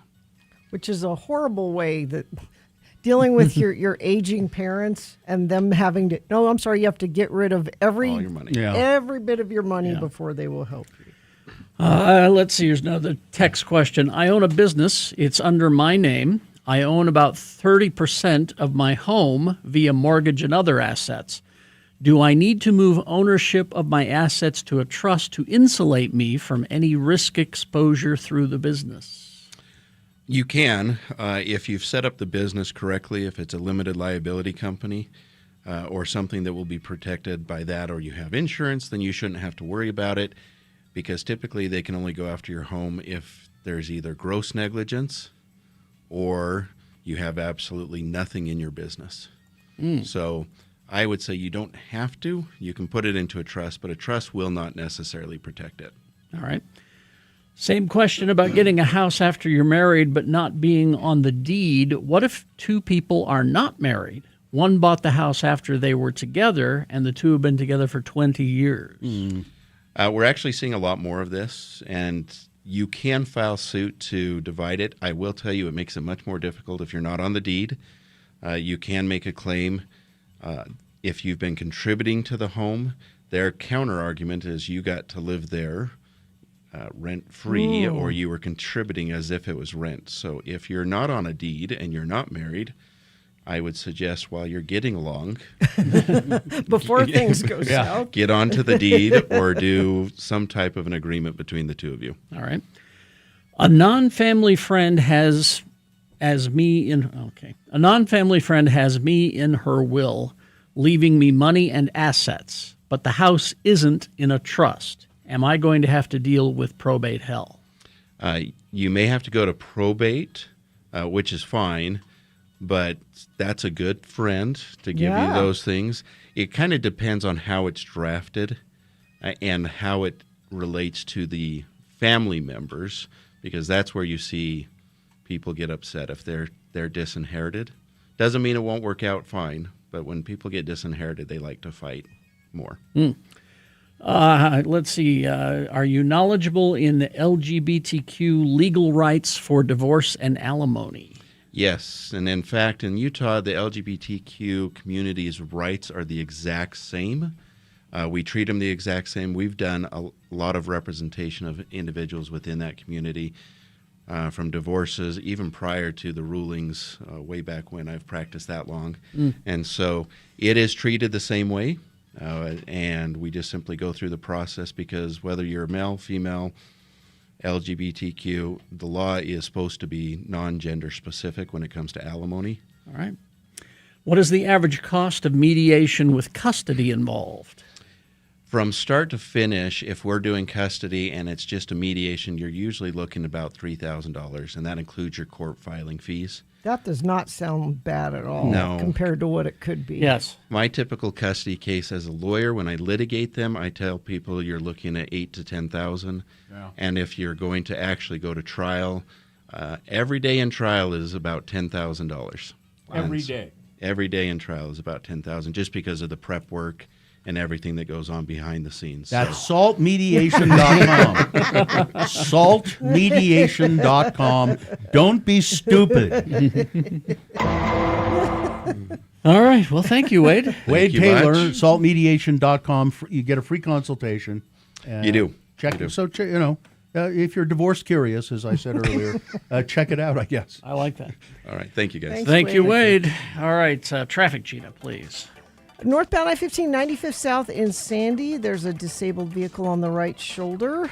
Center Street in Provo, southbound I-15. That's been about 45 minutes since we heard about that. Not a lot going on. I think a lot of people have this whole week off. Do you have the week off? What are you doing up? Why are you up? Why are you out? I don't know. What business is it of I yours? guess not. Text us and let us know, 33986. Beat the heat before it gets worse. Aereo Home Services is your local whole home service provider for HVAC, plumbing, and electrical. Schedule now at aereohome.com. All right. Beat Gina coming up after these messages and a song. It's a multiple choice pop culture trivia. Easy to play. Easy to win the prize. What is the prize today? Tickets to see Utah's own Brandon Flowers live at Red Butte Friday, September 11th. So you get tickets to see Brandon Flowers. All right. The Killers. Yeah, the guy from the Killers. 877-602-9696 is the number to call. You can get those tickets to see Brandon doing a little solo thing up at Red Butte. 877-602-9696 is the number to call to sit through the game and get the prize.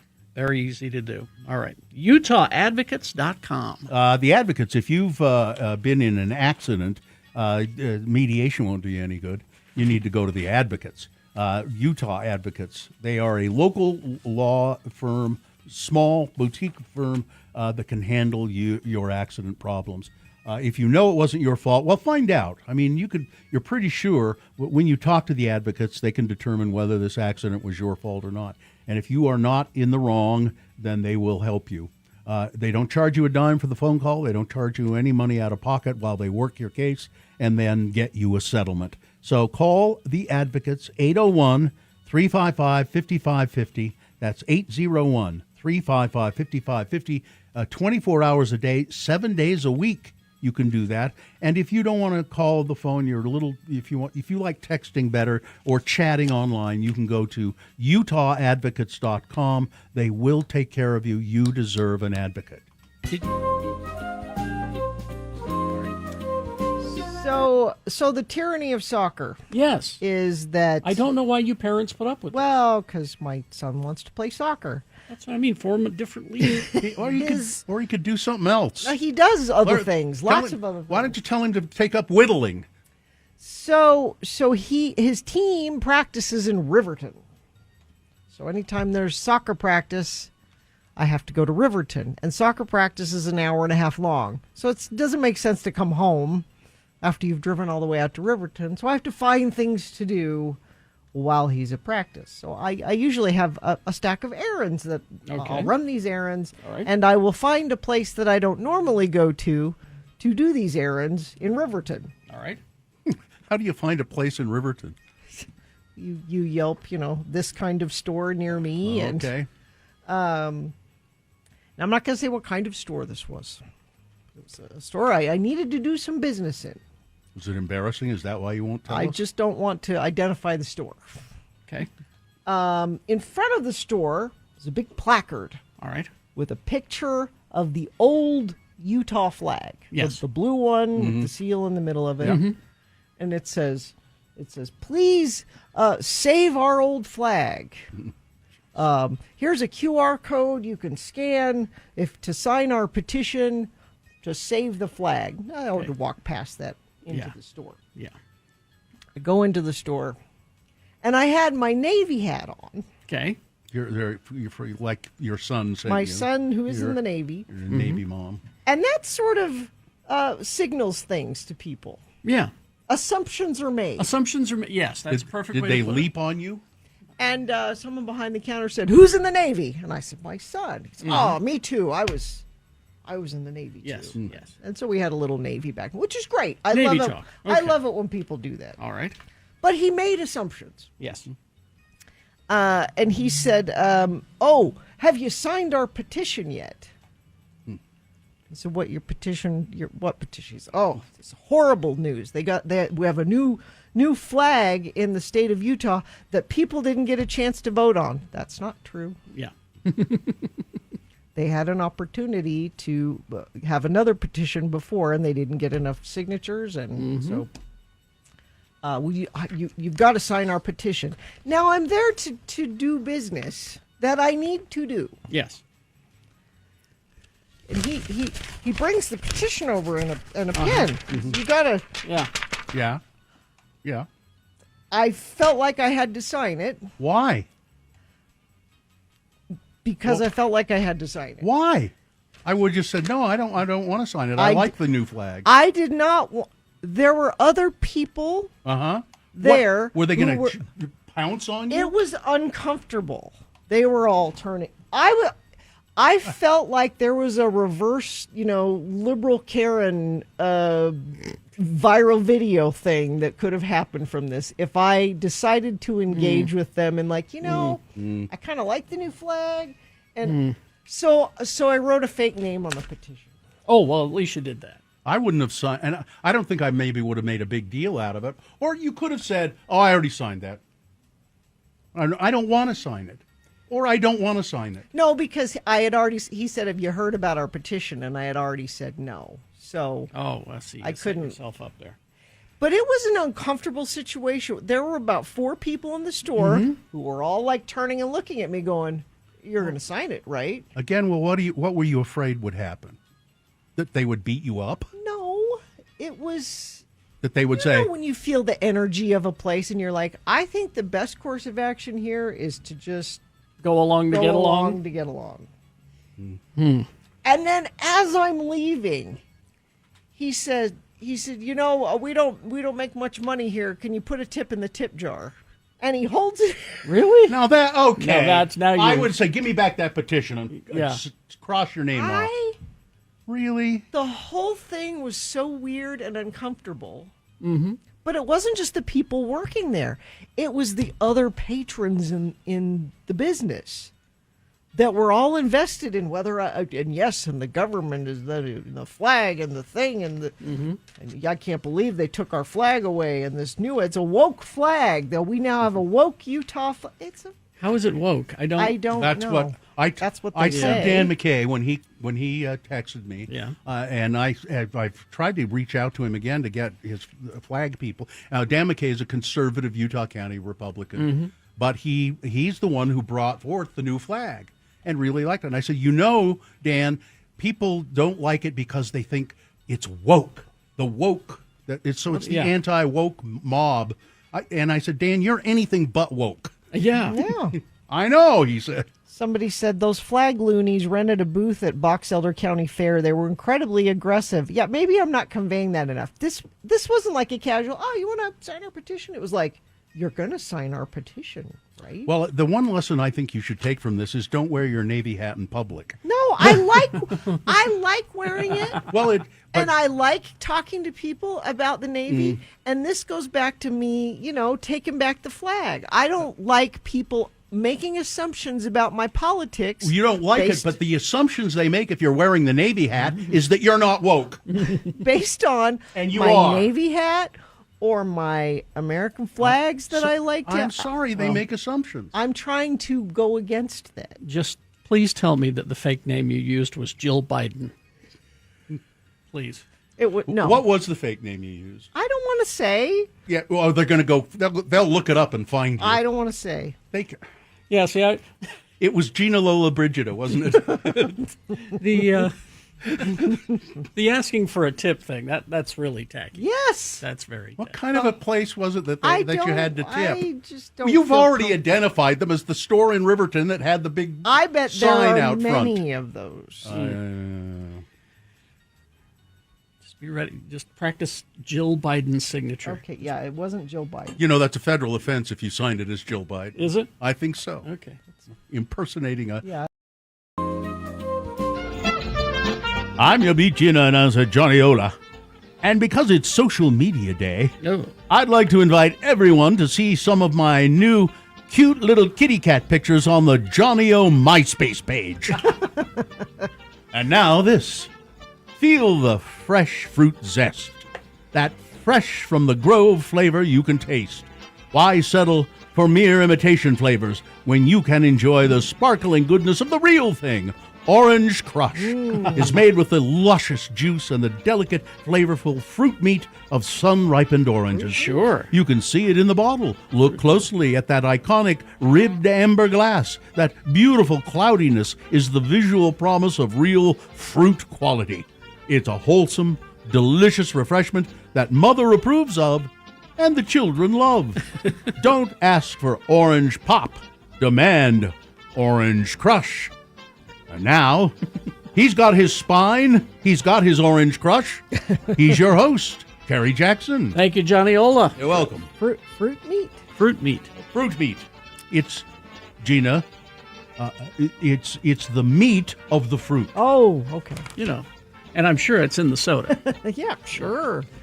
All right, let's see. I'm a little discombobulated over here. We've got on the line, the randomizer is picking someone right now. It looks like Shay is who you'll be playing against today. Gina, Shay, are you there?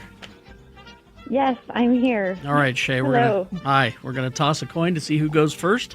It will give you the advantage of the game if you call it correctly, heads or tails. Okay. Heads. All right. Let's see. It is heads. Very good. Shay, you're one step closer to winning these tickets to see Utah's own Brandon Flowers live at Red Butte Friday, September 11th. Tickets are on sale now. You can learn more about that show at x96.com. All right. Multiple choice pop culture trivia. The first question is for you, Shay, because you won the coin toss. If you get it correct, you get the point. If not, I'm going to let Gina answer that question, and if she gets it correctly, she'll steal your point away, and we'll go back and forth till one of you gets 3 points. Potpourri today. I got a lot of leftover questions we got to get through. So we'll start with a couple of Holly Hunter trivia. Holly Hunter, the actress. Shay, what was Holly Hunter's first ever acting role? Was it 1, Emily Webb in Our Town? Was it 2, Helen Keller in her 5th grade production of The Miracle Worker? Was it 3, woman crying and freaking out in Improv Park Bench? Or 4, Mr. Roper in Three's Company, the musical? How about number 2? Helen Keller. Ah, there you go. Nicely done. Yay. That's a point for Shay. Now, Gina. Gina. Yes. In 10th grade, Holly Hunter placed 8th nationally in what? Is it 1, spirit? Is it 2, additive manufacturing? Could be. Is it 3, a poultry judging contest? Or 4, national cheerleading finals in Daytona? Oh, Mm-hmm. See, because she's awful perky. Mm-hmm. But is she a cheerleader? That's the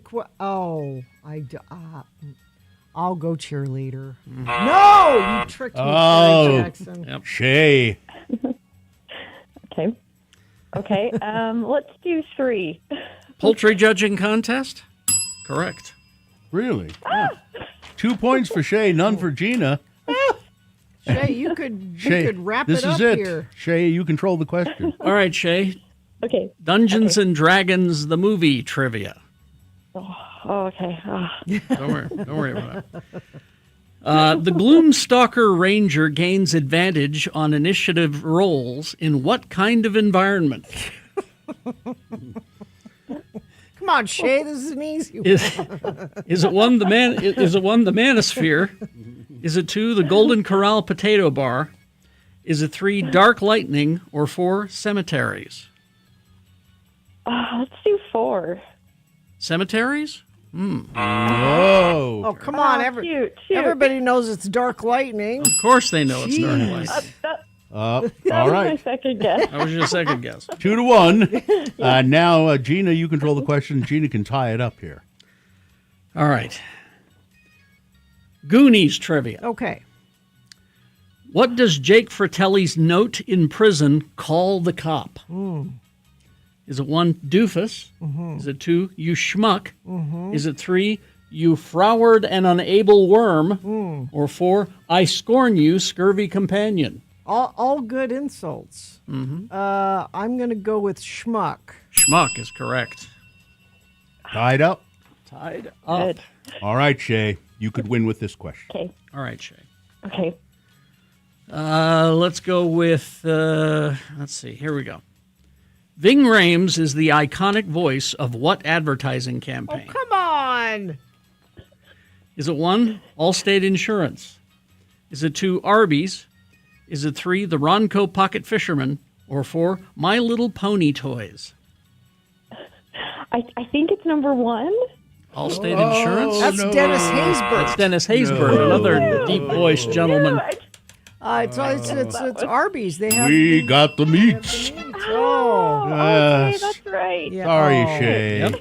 Yeah, you put up a good fight, though. You did, though. And you're just delightful. And I think even though I beat you, I want to give you these Brandon Flowers tickets anyway. Oh my gosh. How nice. I'm so excited I could cry. I love glad. him. All right. He's a good guy. You'll have a good All right. time. Hang on the line and we'll tell you how to get those tickets. Listen, I'm coming in fast. I got to go get my Orange Crush. All right, Big Boy News now, brought to you by... Looking for a new home? Check out Garbett Homes Gallery Community in Murray. Get up to $15,000 any way you want it, plus another $2,500 toward closing costs when you mention Radio from Hell.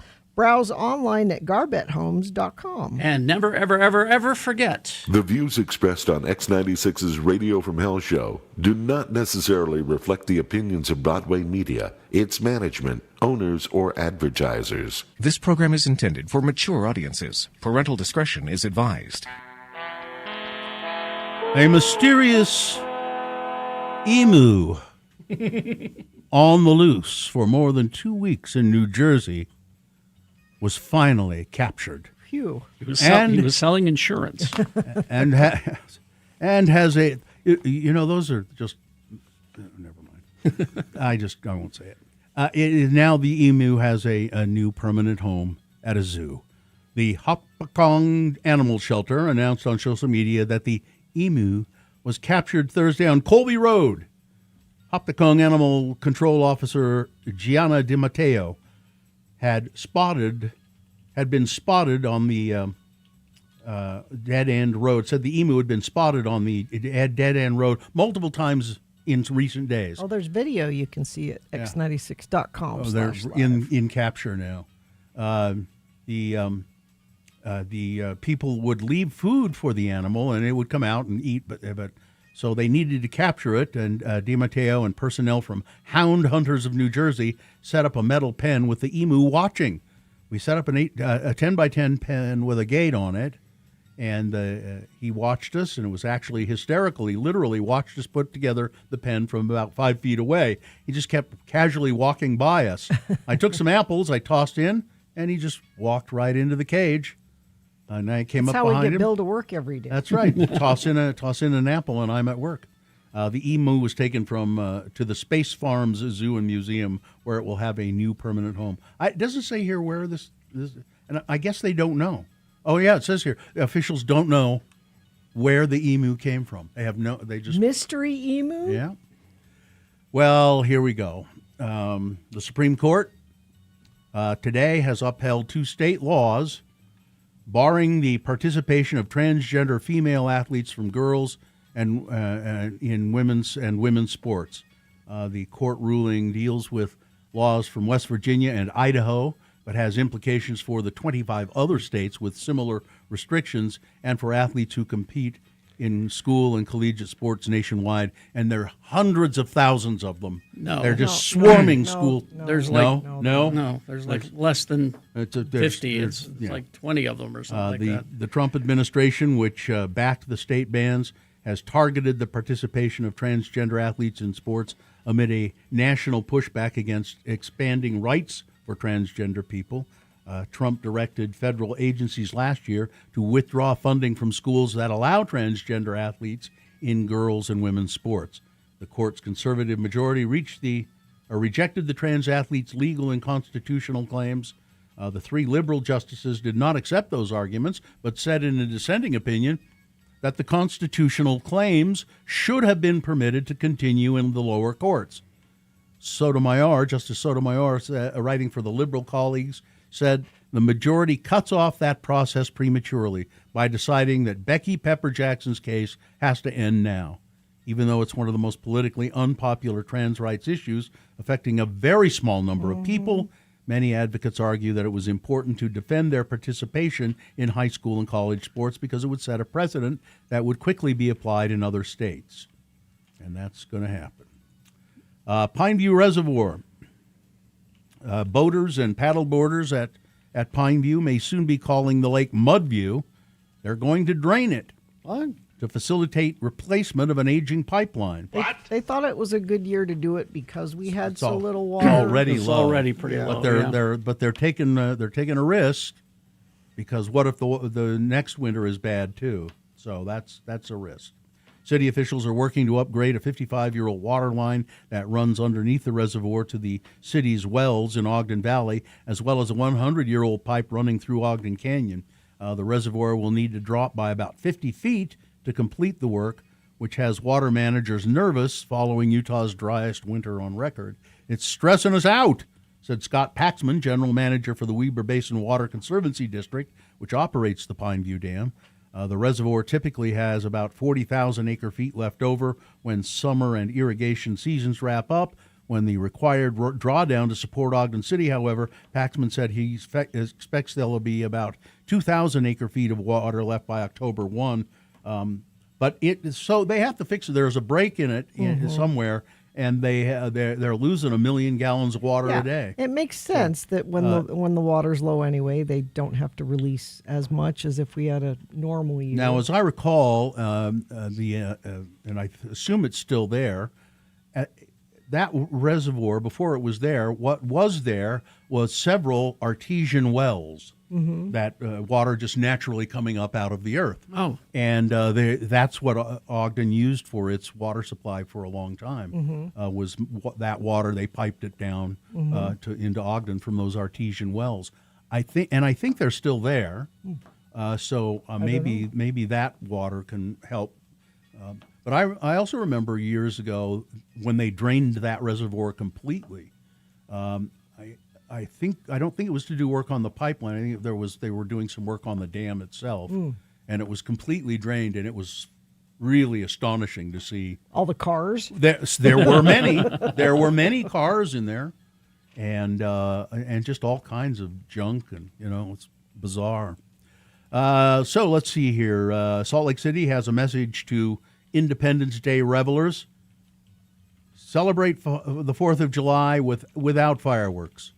We will have a drone display. Those can be really cool. I think that This Salt is a Lake nice City's been. compromise. I think Salt Lake's been doing that for a while. The capital, Utah's capital, is usually permitted some fireworks for 4th of July, But in light of the busy fire season, Governor Cox's executive order banning personal displays statewide, if it goes boom, it's a no-go in any part of the city this year. Well, and if you set off fireworks that start a fire, you are going to be liable for the consequences. And if you're in my neighborhood and I hear you setting off fireworks, I'm calling the cops. Yeah.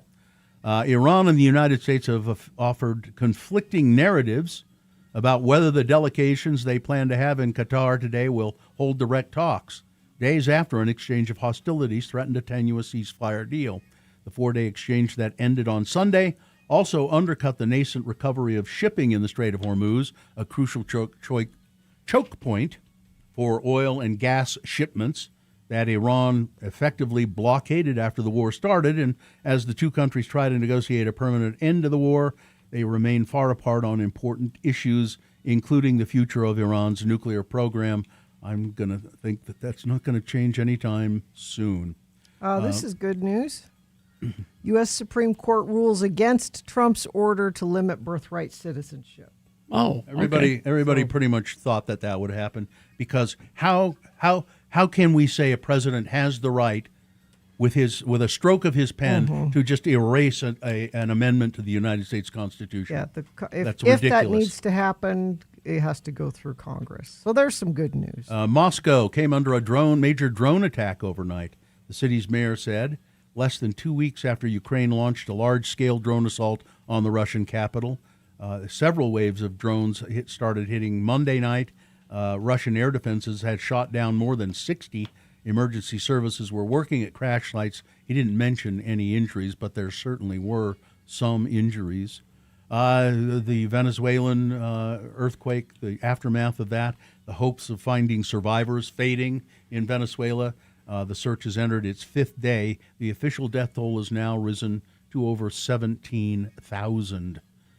Zhou Wengui, a Chinese businessman who transformed himself from a Beijing insider into an anti-communist crusader and ally of the American far right, was sentenced to 30 years in prison on Monday for defrauding investors, including many of his own fervent supporters, of hundreds of millions of dollars. Mr. Guo, who had made a fortune in Beijing as a real estate developer and forged an alliance with a corrupt intelligence official there, fled China in 2015, settling in a $68 million Manhattan penthouse and becoming good friends with Steve Bannon. Gross. Yeah. And finally, this story. After openly lobbying for a guest role on a daytime soap opera, John Oliver will make his debut on not one, but 2 daytime soap operas. The late-night host announced that he will star in a substantial role across 3 episodes on the long-running ABC series General Hospital, starting Thursday, followed by new episodes airing on Friday and Monday, July 6th. Back in March, Oliver had pitched himself for a guest appearance on a soap opera, noting other celebrities have done cameos, including Katy Perry, Stephen A. Smith, Snoop Dogg. Oliver said he wouldn't want to play himself, but would like his character to have a juicy plot line, like being at the center of a murder or being someone's long-lost something or another. To all the soap operas out there, let me say this. I am officially offering myself to you. Write me a role, and I will be at your side so fast it'll make your head spin. So General Hospital, which streams on Hulu, obliged. They're going to do it, and then he's also going to be doing what's the other soap opera? The Days of Our Lives, I believe he's got it. So he's got 2 different soap opera appearances coming up.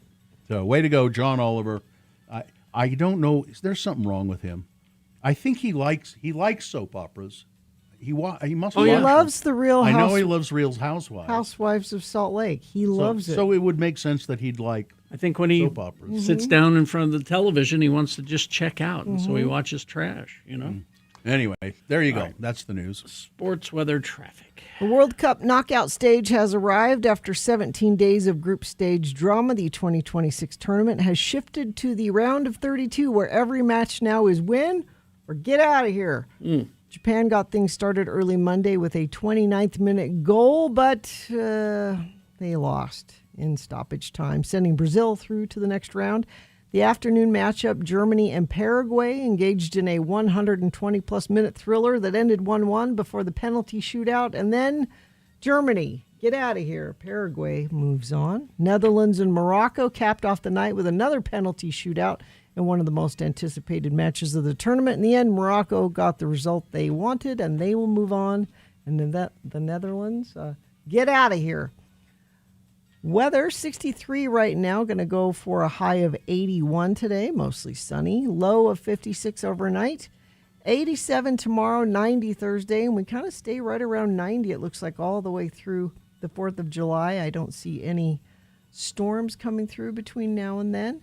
Traffic's been pretty light today. I think a lot of people have taken the week off for vacation, but we're here, and wherever you are, tell us what you're seeing. Disabled vehicle southbound I-15, 90 south in Sandy, off to the right shoulder. That's the only thing that UDOT's reporting. Let me see if anybody sent anything in via text. Nothing recently, but whatever you're seeing out there, even if it's nothing, you can text us and let us know, 33986. Stay entertained this summer. Go to Haster Games for board games, Magic the Gathering, Pokemon, miniatures, dice, paints, and more. Visit locally owned and operated Haster Games, 6831 South State, or hastergames.com. All right. Thank you very much. We'll take a break. We will be back. Stand by.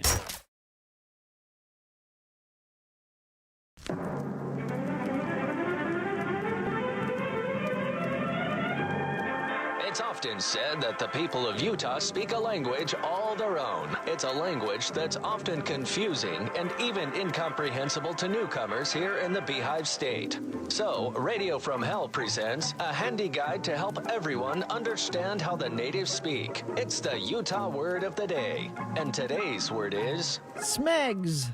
S-M-E-G-S. Smegs. You'll also hear other Utah words in the following exchange, principally smush, S-M-U-S-H, and smolives, S-M-O-L-I-V-E-S. Excuse me, ma'am. Yes? That's smush. Smush. Did I say smoosh? You did. I'm sorry, sir. Smush. You tell it, Daddy. Now listen in as the mayor of Mona, Utah, and his son Denver meet for breakfast. Morning, Daddy. What are we having for breakfast? Well, your mother has very kindly made us a big steaming bowl of this. I don't like the looks of that, Daddy. What is that? Smush, Denver. Come on. You've had this before. Smush. Cream of the wheat. Oh. And I know what you mean. I don't want this stuff neither. But it's better than what your mother was going to make us. Well, what was that? Avocado toast. Avocado? Lord, I don't even want to think what that is. You're right. But just be aware, it's a piece of toast with some avocados mushed up on it. Ooh. And then your mother put smolives on top of that. Ooh. I talked her out of it, and she said, fine, I'll make you smush then.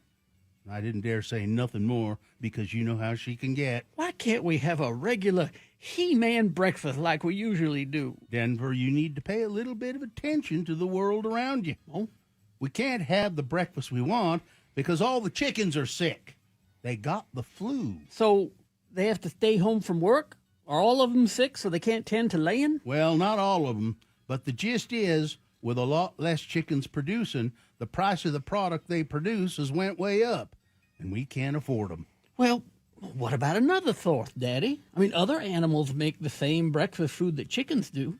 What about turkeys or ducks or sparrows or robins? They all produce the same thing chickens do. And they all got the flu. Oh. It's called the bird flu. In Denver, all of them are getting it. Well, then, Daddy, we need to look at another source of the breakfast food that we love. The breakfast food that we, the men of Mona, Utah, need. What are you driving at, boy? Well, Daddy, we just need to check to see who has the flu.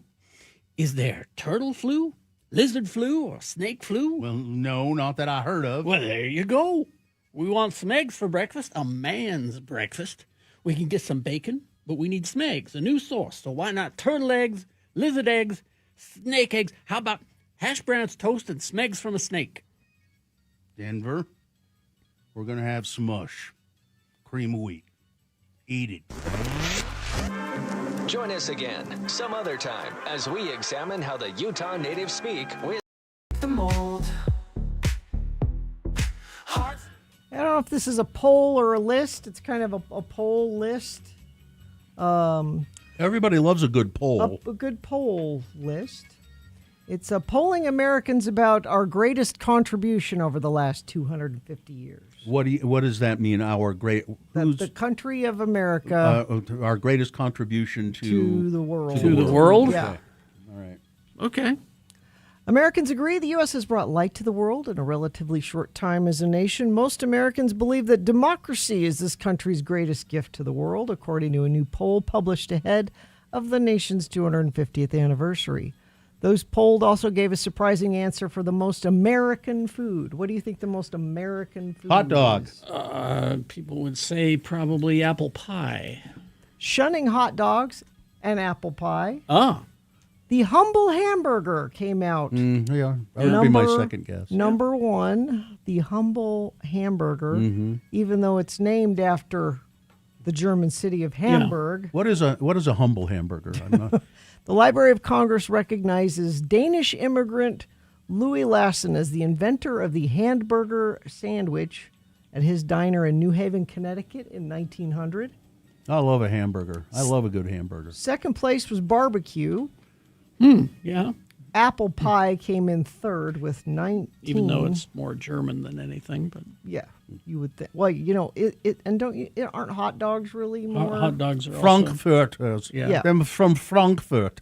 The earliest surviving apple pie recipe dates back to medieval England, where instructions on how to make tartars and apples featured in a cookbook from the year 1381. We're having tartars and apples. So far, none of these things are America's greatest contribution to the world. No. Right? Apple pie recipes were brought to North America by the English, Dutch, and Swedish colonists. Tube steaks, hot dogs, fourth most American food. Again, not from here. Yeah. Pizza, also not from here. So what? So this is what people say these things, and then you say, but we didn't invent that. Now, other than food, these are things that were invented here. Okay. Thomas Edison, credited with inventing the first commercial light bulb in 1879. That's because he screwed over Nikolai Tesla. The internet was the third with 10% of the votes. Oh, it was not a great thing, though. The automobile. Yeah. Al Gore invented the internet, didn't he? The telephone. We didn't invent the automobile. Michigan's Henry Ford is credited with inventing the first ever mass-produced car. Henry Ford introduced the assembly line concept. Yes. Although German inventor Carl Benz is recognized as the inventor of the first true modern automobile in 1886. So again, we didn't. Not us. Not us. No? No. Alexander Graham Bell completed the first ever phone call in Boston in 1876. Come in here. I spilled my coffee and I need you to wipe it up. The Wright brothers achieved flight in North Carolina in 1903. Kitty Hawk. Yeah, I think that's. I think that's it. Kitty Hawk. Could be, yeah. The poll also found that almost half, 47% of Americans, were not too excited about the upcoming America 250th celebrations. Yeah. Yeah. And I blame Donald Trump for exactly. that. Because if you guys remember the 1976, the bicentennial. Yeah, I do. Was a huge deal. Big deal, yeah. Everybody was very excited. The tall ships came sailing into the harbor. But then Trump had to get his orange Cheeto dust all over everything. Had to make it a money-making venture for Trump Industries. He tainted it. Well, no, you're talking about so there's the Freedom 250, and then there's America 250, which is an organization that Congress put together years ago in preparation for this. And what have they done? Well, that's what was supposed to be this state fair thing. Right. But that Trump took over. So they got, I think I saw a picture, they had a Ferris wheel or something. And only 10 states showed up. All 50 of them were supposed to be represented, but only 10 did. And there's about that many people attending it. I would say the greatest contribution that America has made is the blues. Ah. That is a uniquely American. And so is jazz, really. Jazz was invented in America. Didn't that kind of come from... Nope. It's distinctly an American American tradition. All right. I'm pretty sure. I could be wrong, but that's what I've always been. I was thinking jazz came from France or something like that. No, I don't think so. Maybe just because of New Orleans, Could be. Let's see. Jazz origins. Let's just see what it says here. Jazz originated in the late 19th, early 20th centuries in the African American communities of New Orleans. Oh, okay. All right. Yeah. Maybe that's an expo too of what is Distinctly American. What is America's biggest contribution to mankind, to the world? Democracy, baby. Yeah, but we're screwing that up now, too. Yeah. Well, that's true. It is the concept of people being self-governing and being created equal. That's pretty unheard of, and that was very original. I mean, the Declaration of Independence, even though the founders didn't live what they said. Yeah. It was still a remarkable thing to do, and they knew. I mean, they saw that they were speaking out of both sides of their mouths, and I think that they felt that would be rectified as time went on. Mm-hmm. But somebody texted, and I really wish I could be excited about the 250th, but I'm just not. I agree that Trump is making it all about himself and has made it impossible to enjoy. I went to all the trouble to learn how to say sesquicent. See, now I can't even do it. Semi-sesquicentennial, right? Semi-sesquicentennial. National parks. Oh, yeah. Yeah, that's that's a pretty remarkable thing too. That's pretty uniquely American, right? Yeah, first national park was Yosemite, I believe. Mm-hmm. Somebody says apparently our greatest contribution is ranch dressing. Well, I don't disagree. Well, if you ask the people who were here for World Cup, they would say that. I don't understand why anybody likes ranch dressing. I love ranch dressing. Why? It's tasty. No, so here you're just having bad ranch dressing, Bill. No. So here's ranch dressing. Okay. I said I hate ranch dressing, and I did a little research. Mm-hmm. You are definitely not alone in this. The anti-ranch sentiment is practically a subculture at this point.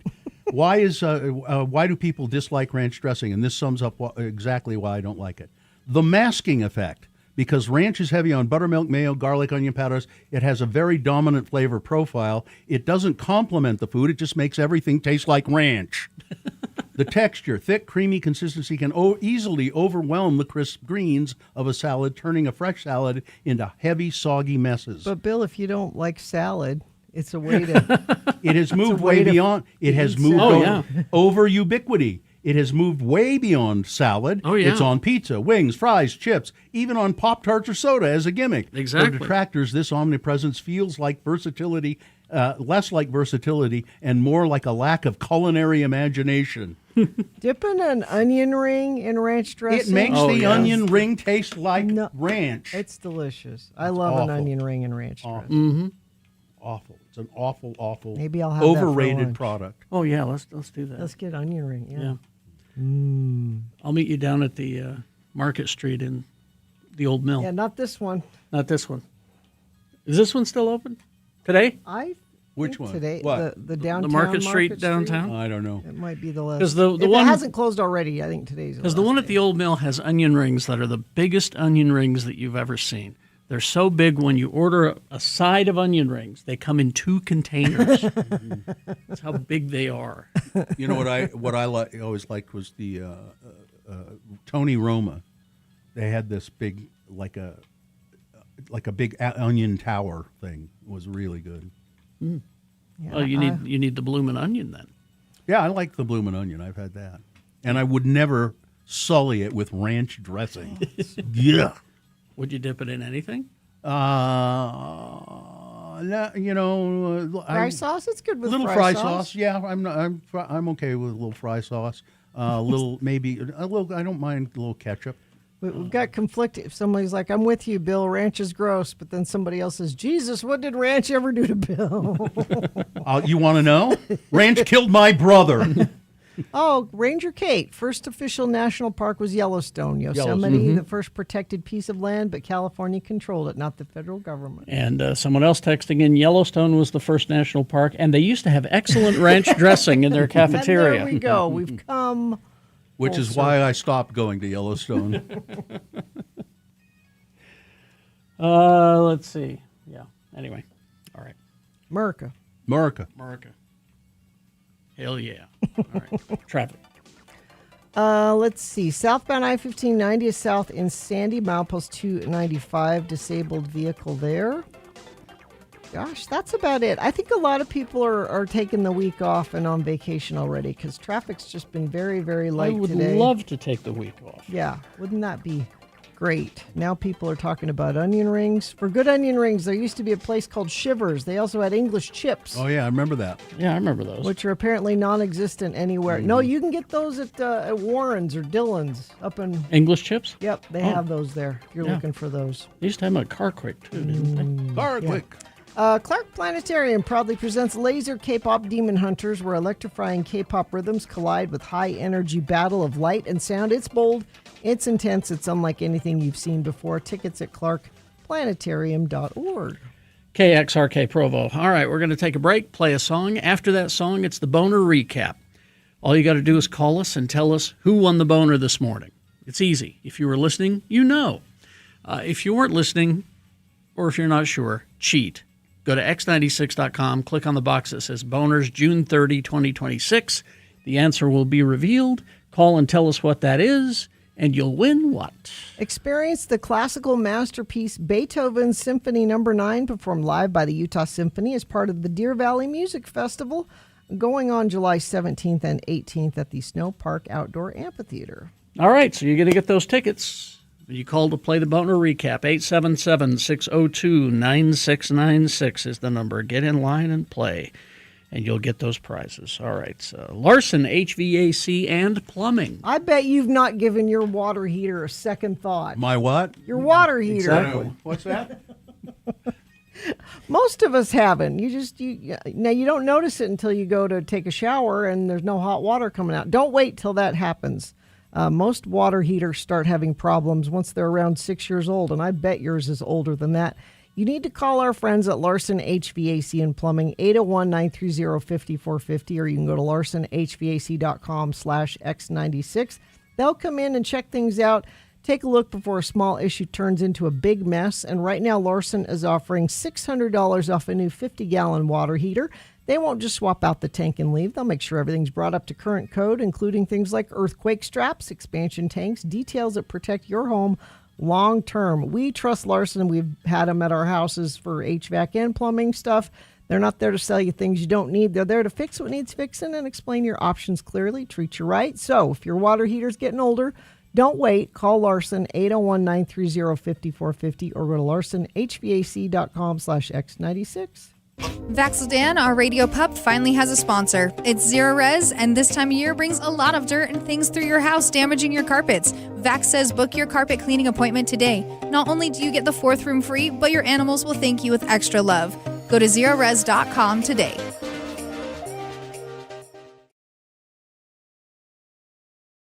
You can go to x96.com/live right now. Yes. Or you could go to my Twitter, at RFHBill, because our good friend Dave Mattson, Dave the Flower Guy, made it to Disneyland. Oh, he's been talking about this for a year. There he is. Oh, Dave. Oh, There he is at Disneyland, standing in front of the town hall there.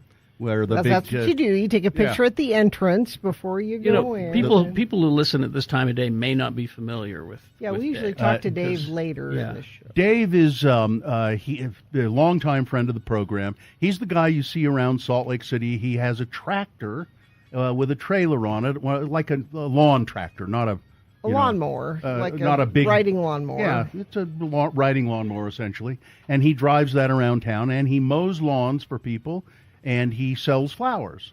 That he goes to the florist every day and gets a whole bunch of flowers, wholesale flowers, and then he sells them Now he has, I think, regular people he takes them and sells them to, but he always has extra. And if you just walk up to him and say, "Hey, I'd like to buy a bunch of flowers," he'll sell you a bunch of flowers. He's the hardest working man we know. I think he is, really. And Dave has been with us for a long time. And some long time ago, we decided we would let Dave pick the boner of the week, and because he listens to every minute of this show all the time. Now he's probably not listening now because he's in Disneyland.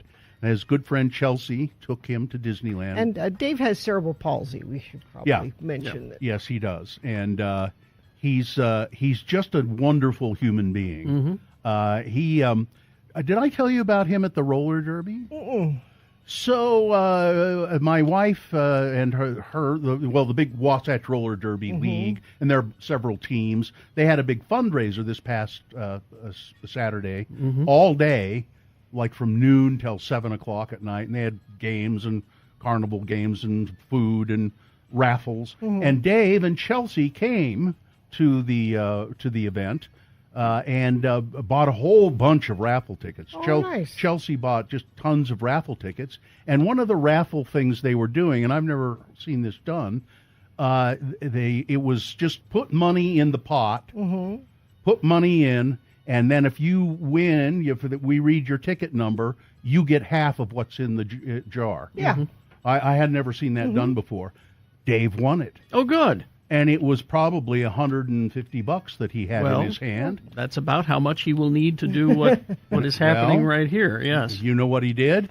He said, "No, I want to donate it back to the roller derby." Oh, that's Dave. And he gave it. Which was very nice. I mean, but he could use they that need money. well, and so can they. Frankly, that was very nice of him to do that. So there's a picture of him now. Now this is him, Dave at Disneyland making his lightsaber. So this is something you can do? This is you have to make a reservation to do this. It's like a 20-minute to a half-hour. It's like a show, but you build your own lightsaber. You're there and you're walked through it by a Jedi master who tells you a story and then explains each part of the saber that you're building, and you get to pick the different parts and the color of the crystal, the kyber crystal, and all that. And this is something he's been looking forward to for months. And these are really nice prop replicas. These aren't cheap plastic. These are really nice. Yeah. So this is now there are several pictures of him. The note that Chelsea sent along with the photos, it says, "Ahoy hoy, ahoy hoy from Dave at the happiest place on earth. He made his lightsaber at Savi's workshop last night. He named it Peacemaker." Oh, I love it. And he chose purple. It looks like. No, his is green. Green, yeah. Is his Go green? to the. I think the next picture it's you'll hard see to tell. The way that they're there. The next picture. Yes, oh, okay. Green. There he is with his lightsaber. I don't know who. Now Betty picked green because Yoda's is green. Oh, okay. And so you can tell he's just having the time of his life, and he's wearing his NASA jacket because in addition to being a lawn cutter and flower seller, he's an astronaut. He loves it when. I'm still stuck on him donating the money back to the roller derby because that was very very nice of him. Very nice. Dave's a hustler. Dave's always trying to take care of himself and earn his own money. Yeah. And then Chelsea sent one more picture. I don't know if you guys put that one up. Really cool. It's the Halloween tree at Disneyland. No, I don't think they have that one. We don't have that one? Didn't do that one. Sorry. Anyway, she sent just a picture of the tree, the Halloween tree. It's but very there's elaborate. There's Dave just having the time of his life. People are asking. A couple weeks ago, Dave got his bike stolen, and they're asking if he got his bike back. As far as we know, no. He did not get that bike back. But Chelsea, she's been a friend. She and her family, her husband and kid, have been a friend of Dave's for years. I don't know how it got started, that they became his friend. And Chelsea and her daughter have listened to our show for years as well. Her daughter really likes the show, her 17-year-old daughter. But Chelsea arranged for Dave to get a new bike, and it's an electric one. Oh, really? Yeah, so he doesn't even have to pedal it. And it folds up. So he can take it into his apartment, because his other bike...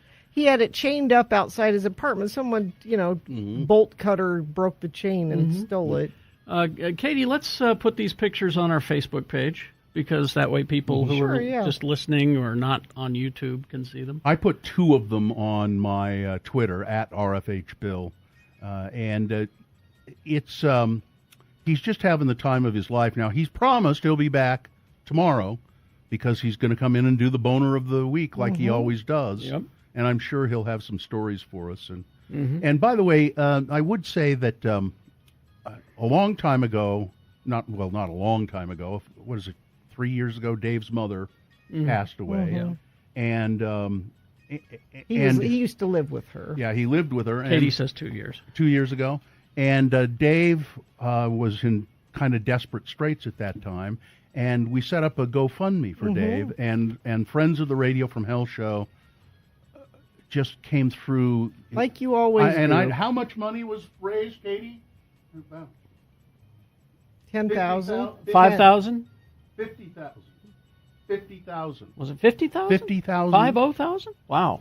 Yeah. I mean, it was I knew it was it was such a chunk of money that we had to set it up in a trust with another one of our lawyers. Yeah, Wade Taylor. It's 50,000, but that money's got to last him. Yeah. To help pay rent and stuff for the rest of his life. So it sounds like a lot of money, but he'll need it. Yeah, I mean Dave earns money as well as from mowing lawns and stuff. But that was really something he needed to just have a foundation. Now he can live because he depended on his mother's Social Security money, and that's gone away. So all right. Well, look for those pictures on our Facebook page, and add a nice comment. While you're there.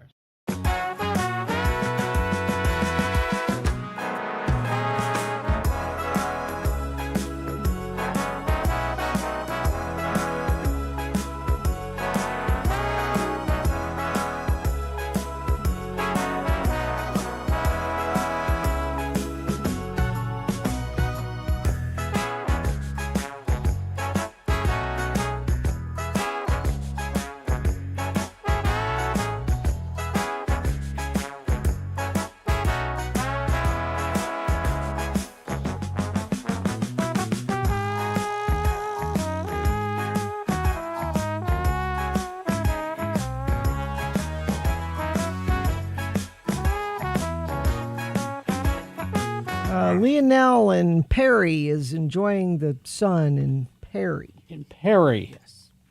Perry. Yes. Perry. Yeah. If it's up there on Utah's famous Fruit Way. If you needed to spell it out, that's how you would do that. Yeah. I don't know why you'd want to, though. I just, sometimes people like to text things.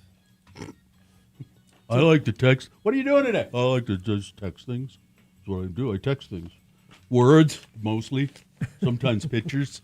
It's our preferred way of communicating these. It has become so, hasn't it? No phone calls anymore. Just I know a couple of people who prefer phone calls. They will call on the phone. But I don't get phone calls hardly at all anymore. Even spam? Because I get a lot of those. I get a lot of those. I get a lot of spam texts. I've been getting a lot more of those. And I'm sorry, even though I support the Democratic Party, but I don't want you to text me randomly and ask me for money.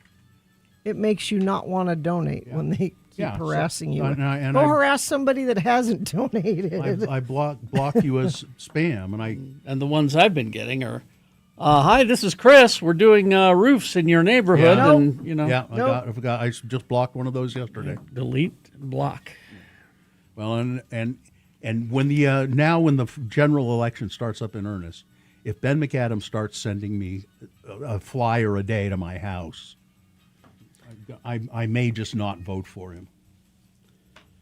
Ugh, this drives me crazy. They got to get the message out, Bill. What do you want them to do? I'm going to start collecting them, see how many I get. Well, I didn't start getting flyers in the mail from candidates until it was almost too late to vote. Yeah, I actually, to counteract what Bill was saying, I think it's valuable, especially if you have mail-in ballot. You can have those things they've sent to your home, and it says what their positions are on things. It'll help you when you vote. So I will disagree with Bill on that.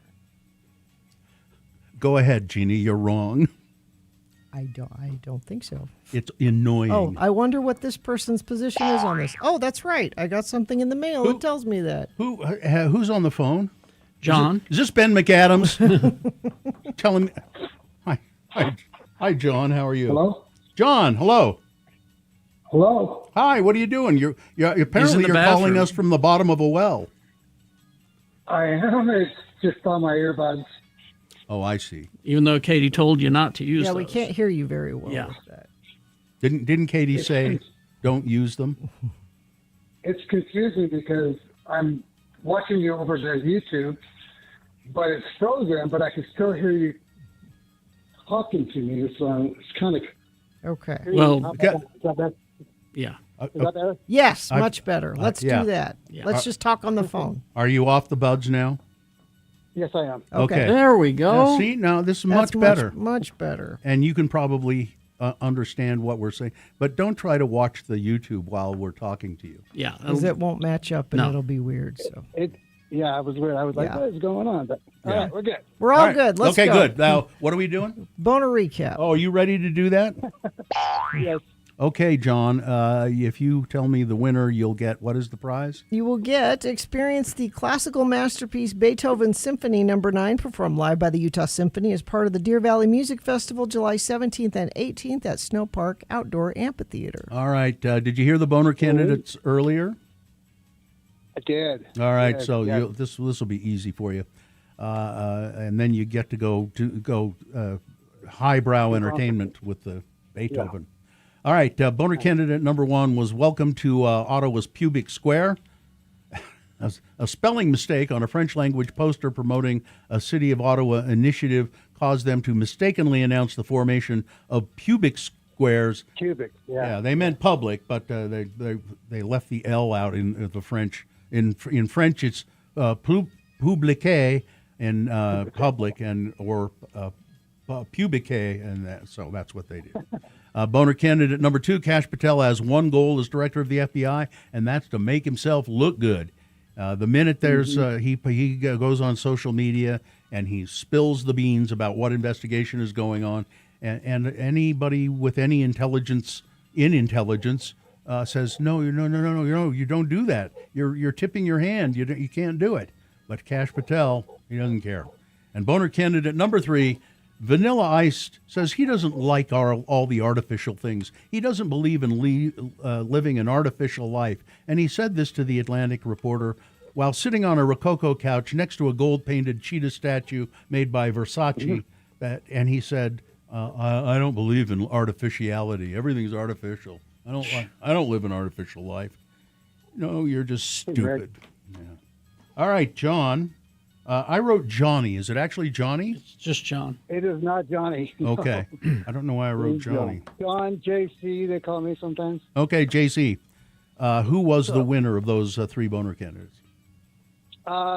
Number 2. Correct. That's right. Go enjoy Beethoven up at Deer Valley. It's really A nice setting for that. Take a jacket. Awesome. Take a jacket. It usually gets kind of chilly. Yeah. Okay. Hang on the line, John. All right. Well, let's take a break. Short break. We'll be back with some big boy news and opinioendo. Stand by for that. I have some really unusual news to deliver. All right. Salt Lake Film Society, Gina. Broadway Center Cinemas. They got those nice new seats you need to go take for a test drive. It's the only place in the state of Utah to see the actual film print of Christopher Nolan's The Odyssey. You can see it in 35 millimeter. That is cool. The film's director, Nolan, insists that analog film is the only stable archival medium that exists, arguing it represents the way the human eye sees the world far better than any digital imaging system. And just so you know, every IMAX screen in Utah is a digital screen, not analog. Only the expert staff at Salt Lake Film Society will have this print. They did it with Oppenheimer. They now have it with The Odyssey. Don't miss it. Tickets will sell out. Get them early. You do all of that at slfstix.org.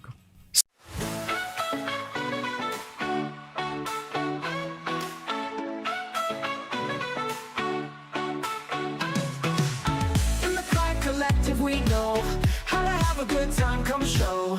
Colors, bright lights, all aglow. Watch and learn, my friend, let's go. One of my favorite follows on Instagram is Rachel's SLC History. Her name's Rachel Quist, and she does a whole Instagram page about history of Salt Lake, and she'll post really cool old pictures of Salt Lake and tell you stories about buildings and stuff. Okay. I read this one this morning, and if you go to x96.com/live, there's a picture associated with it. Oh, there it is. Here is the story. About 1900, the year 1900, a rumor emerged of an alligator living in Salt Lake City sewers. What? Salt Lake Hot Springs Sanitarium was a bathhouse, swimming pool, and spa that used hot spring water piped in from Beck's Hot Spring. It's where the old Children's Museum No. is, isn't it? It was at 52 West Broadway, now the location of Broadway Media. The Salt Lake City Hot Springs Sanitarium was right here. So wait, we have a spring under it? Yeah, somewhere. Under the building? In April 1902, a young man from the telephone company was sent to fix the phone lines in the basement of the sanitarium. This building. Well, not this What building, used to but be what, here, but yeah. what used to stand on this site. He was deep in the back of the dimly lit basement near a long tunnel that encased the water lines connecting the sanitarium with the Beck's Hot Spring about 2 miles away. He suddenly heard a curious sound and caught a glimpse of a monstrous animal scurrying back into the tunnel. The man's hair stood up. He immediately scrambled out of the basement. The animal turned out to be an alligator named Jim, Jim the alligator. who'd been living in the sanitarium's basement and water system for the past 2 years. Jim was originally part of an exhibition of 3 juvenile alligators in the front window of the sanitarium in 1899, right downstairs.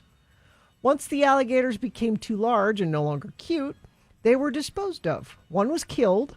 Another was sold to the U of U's biology department. This one died 4 months later. His brain and skin are preserved up at the U, apparently. The story told to reporters was that Jim was found to be listless and supposedly dead, so he was thrown into the basement of the sanitarium. Poor Jim. The management denied any knowledge that Jim was alive and blamed its employees who left lunch scraps in the basement for those who must have unknowingly kept the gator alive. Regardless of how Jim became a resident of the basement and the water systems of the sanitarium, it's unknown what happened to him after he was found out. Supposedly, management of the sanitarium organized a posse to search him out and dispose of him. Okay, well, the alligator thing is interesting, but I'm still fascinated about whether we have hot springs underneath our building. And Yeah. if that's the case, why did we plug them up? Well, they said they were piping them in from 2 miles away from a hot spring. Oh, 2 well, then see, miles that's away. what they were coming from. From that same- area, because there are hot springs. They're Yeah. mostly capped now, but every once in a while you used to be able to see steam rising from them. Isn't that cool? You should really follow her because she has all these really cool old pictures of buildings downtown. Well, and this stuff. gives me an idea that our new mascot is a gator named Jim. that is really a crappy looking building, though, you got to say. Yeah. I The sulfur baths. It's yeah, it's the sort of place that. Are there people looking out of the window there on the first floor? Oh, I don't know. Is that- ghost. I can't tell. It could be a curtain. So Rachel-SLC-history. You should follow her. Jim, the X96 alligator. Mhm. Sure, why not? I love this idea. It's a new mascot for us.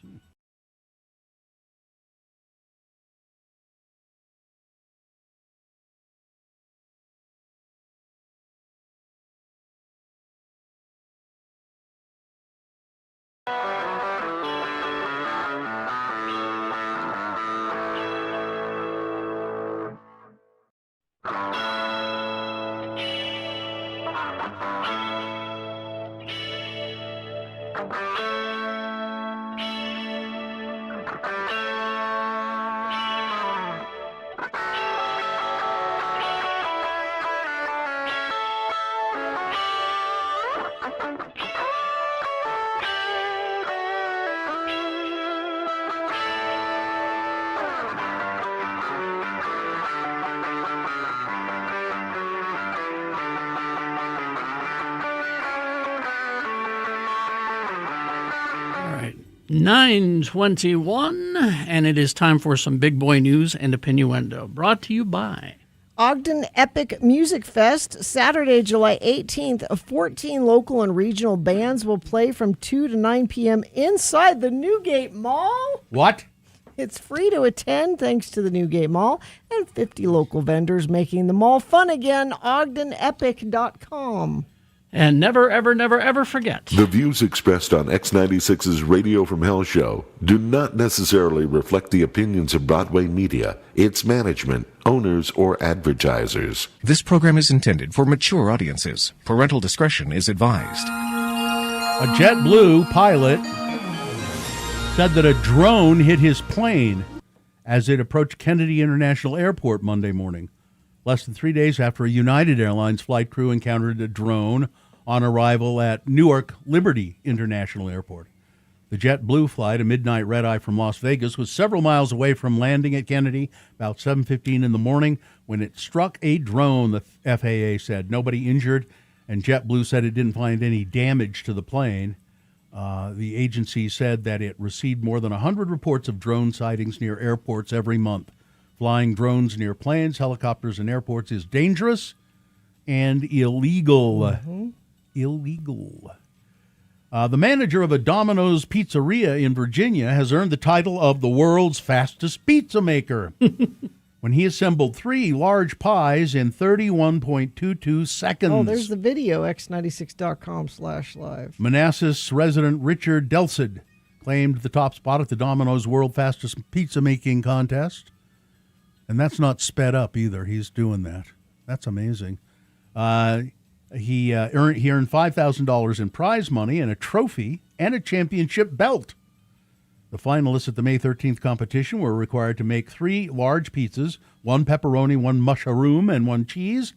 Delsid's pizzas passed an inspection examining how well he had hand-stretched the dough, spread the sauce, and distributed the toppings, earning him the title with a time of 31.22 seconds. That's pretty amazing. Winning this title means so much to me, Mr. Delsa said.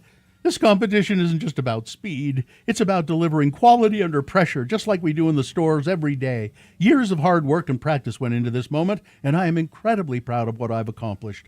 I'm especially grateful to my trainer and fellow competitor, Joe Burr, who helped me every step of the way. I wouldn't be here without him. I wouldn't be here today without him. Delsid said he got his start at Domino's when his sister hired him in high school. Honestly, she didn't see me as a manager, Delsid said. Now she's You're not like, management material. no. And now she's like, wow. So here's a little bit about Bill Maher winning the Mark Twain Prize. I want to read this last part of this article. So Donald Trump dominated the evening. He wasn't there, but he became the focus of what he shares with Bill Maher. Prickly, inexhaustible performers, unafraid to flaunt their egos, who both grew up close enough to Manhattan to develop chips on their shoulders, and then they got their first taste of stardom in the 80s before building careers that merged pop culture and politics. That all tracks. They also both care deeply about awards. You can tell because they complain about them so much. Trump shares insults online about the Oscars and rants about the Nobel Peace Prize so often that the last winner of that prize gave him her award. In a recent episode of the podcast Club Random that left David Cross speechless, Bill Maher said, the fact that he had never won an Emmy Award is an example of his being soft canceled. He brought his supposed injustice up again Sunday. After accepting the Mark Twain Prize, he immediately trashed the entire awards industry before pivoting again to gratitude. I couldn't be more thrilled to be a part of the hypocrisy, he said in one of his better delivered lines. And then he aired grievances about his lack of press and described his viewers as the only ones who want to hear the truth or be challenged. He finished by thanking his haters. It was the kind of sore winner performance that seemed awfully familiar to anyone who pays attention to Trump on Truth Social. Sounds exactly like him. Accepting the Twain Award last year, I hope this isn't too much, but this explains why we hate Bill Maher. Accepting the Twain Award last year, the first major Kennedy Center event of the Trump administration, Conan O'Brien celebrated comedy that was self-critical, deflating, and dedicated to the proposition that we are all flawed, absurd, and wallowing in the mud together. Yeah. And he aligned himself with Twain. at what might be the last major event at the center for a while if Trump's plans for renovations go forward. Maher celebrated Twain's righteousness and honesty and then used controversy over his novel Huckleberry Finn to make an argument that today's liberals have become too censorious and sensitive. Each comic's vision of the man whose name is on the prize, Twain, says more about how they see themselves and also their relationship to Donald Trump. O'Brien made indirect points with intent, while Maher was blunter, revealing himself by accident.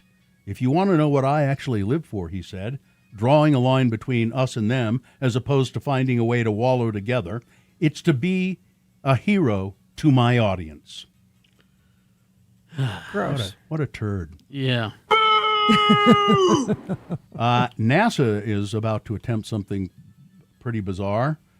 A one-of-a-kind NASA Space Telescope is about to fall out of the sky. For more than 2 decades, the Neil Gehrels Swift Observatory Telescope has gazed at the fading afterglows of some of the universe's most violent explosions. After launching in 2004, Swift initially circled 370 miles above the Earth's surface. That far up, there's hardly any air molecules for Swift to run into, but slowly over time, its orbit has degraded and it's descended lower and lower. It's now at 210 miles, where the air is denser, dragging on the telescope, and it looks as though it's going to crash back into Earth. But NASA is going to try and use a robotic spacecraft to pull off a daring, never-before-tried rescue, catching the telescope and then nudging it back up into a higher orbit. I'm cautiously optimistic, said Brad Senko, principal investigator of the mission. The rescue attempt is scheduled to commence today with the launch of the refrigerator-sized spacecraft from an atoll in the Marshall Islands. And I'm fascinated to see if they can pull this off. Now, the GLP-1 medications, Ozempic, Zepbound, all of those, they've become, they were at first just a boon to people with diabetes. And then, weight loss has become, and good now for all kinds of things. And now there is a theory that these drugs might increase people's longevity. They're good for heart disease. They're good for kidney disease. One of the first studies putting the idea to the test last month, it showed that among people with HIV and lipotherapy, fatty deposits developing under the skin, taking semaglutide for 8 months seemed to slow patients' biological aging. It even supposedly slows down Alzheimer's and things like they're finding all kinds of things it does. Because they think it's affecting inflammation, and inflammation affects all kinds of inflammation is kind of the enemy, or is behind everything. A new study suggests that turtles. You ever think where turtles came from? The origin of turtles has puzzled scientists, but a new study provides more evidence that turtles share a common ancestor. They're aliens, right? Crocodiles and birds. A new study suggests turtles belong to a group of reptiles called Archaeomorphs. I said that exactly right. I'm sure you did. Which also includes ancient birds, crocodiles, petrosaurs, and dinosaurs. They may share a common ancestor with them. Crocodiles, I get. Yeah. Birds? Well, dinosaurs are birds. Dinosaurs are birds? Yeah. Okay. I learned that from Jurassic Park. Only 1 in 4 Americans has spoken to a local journalist. Can you believe that? Only 1 in 4? That sounds like a lot. Only 1 in 4 have spoken to a local journalist. And here's finally this story. Spoodles. Spoodles is now officially the world's oldest parakeet, according to the Guinness Book of World Records. Spoodles the parakeet is 32 years old. How can you prove that? A South Carolina, because they were there when he was hatched. Spoodles was officially named the oldest at the age of 32 and 86 days old. Guinness World Records confirmed Charleston resident Amanda Berth's bird is the oldest living parakeet. I always joke that he keeps not dying, so I keep feeding him, she said. Beth said Spoodles was 3 years old when her mother gifted him to her in 1997. She said the parakeet, he isn't as talkative as he used to be, but he still greets me each morning with, "Pretty bird." He certainly has a cute little personality. His first owner sounds like she was a really nice lady based on what he says and how he acts. Parakeets typically live 15 to 20 years in captivity, but Spoodles is 32 years and 86 days old. All right, that's it. Weather. 63 right now, going to get up to a high of about 81 and mostly sunny. Overnight low 56. 87 tomorrow, 90 on Thursday, and it looks like we hang around in the low 90s all through the 4th of July. Don't see any storms or anything on the horizon. Just sunny skies, nice, beautiful summer weather. Cabin Fever, locally owned and operated since 1982, located in the heart of Trolley Square. It's Cabin Fever, so much more than a card store. Listen to Radio from Hell.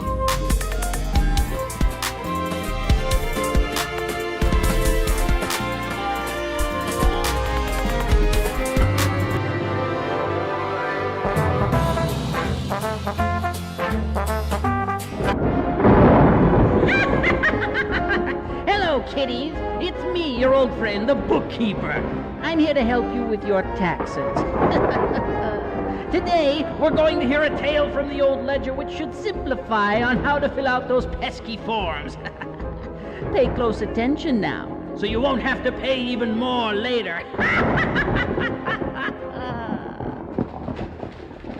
You can come on in now, Mr. Irvine. Thank you. You can call me Lemar. Lemar. Okay. My secretary said you had some questions concerning your tax forms. Well, yeah. There ain't enough places on this here 1040A.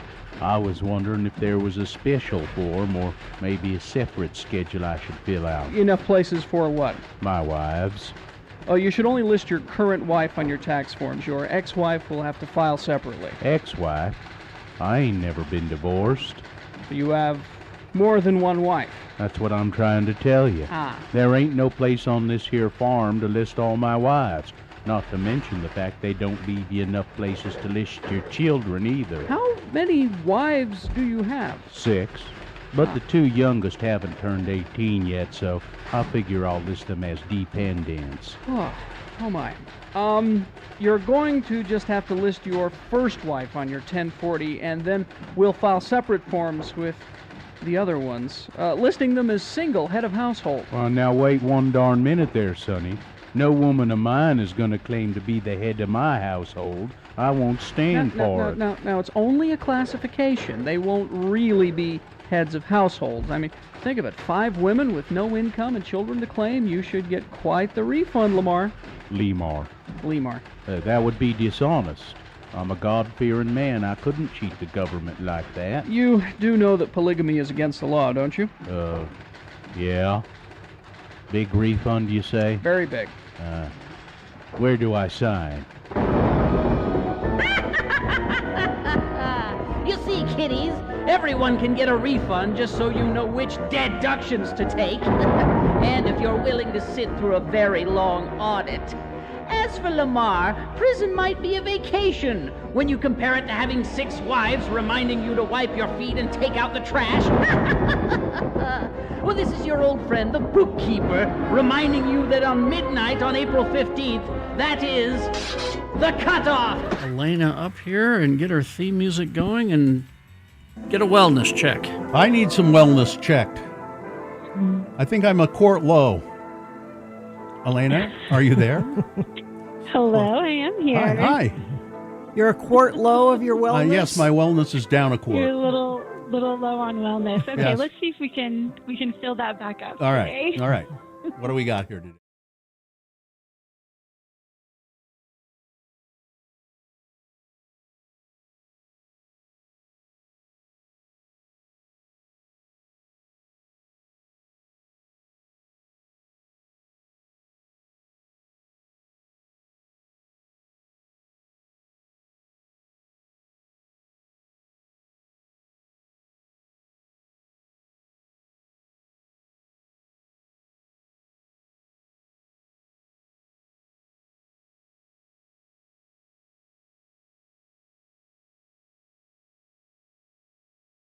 It can cause asthma attacks, things like that. Also, if people have pre-existing conditions, it can be very unsafe for like COPD, heart issues, things like that. Yeah. So it can be pretty dangerous. So what do you suggest people do Should you check the air quality every day? You really can. If you use the air quality index, they actually have an email subscription option. Mm-hmm. So I get an email every night that's predicting the air quality for the next day. Oh, that's handy. And I use that to help me plan if I'm going to do an outdoor workout or an indoor workout or, try and stay inside, mostly those kinds of things. Do schools use those for when they're deciding if they let kids go outside for recess and stuff? I would imagine so. I don't know that for sure, but I would imagine that they do tap into this tool. So you say, and then the next thing he says, well, if the air quality is bad, stay indoors. But what if you can't stay indoors? You've got to go someplace. Yeah, so the first recommendation is, of course, to try and avoid being outside if possible.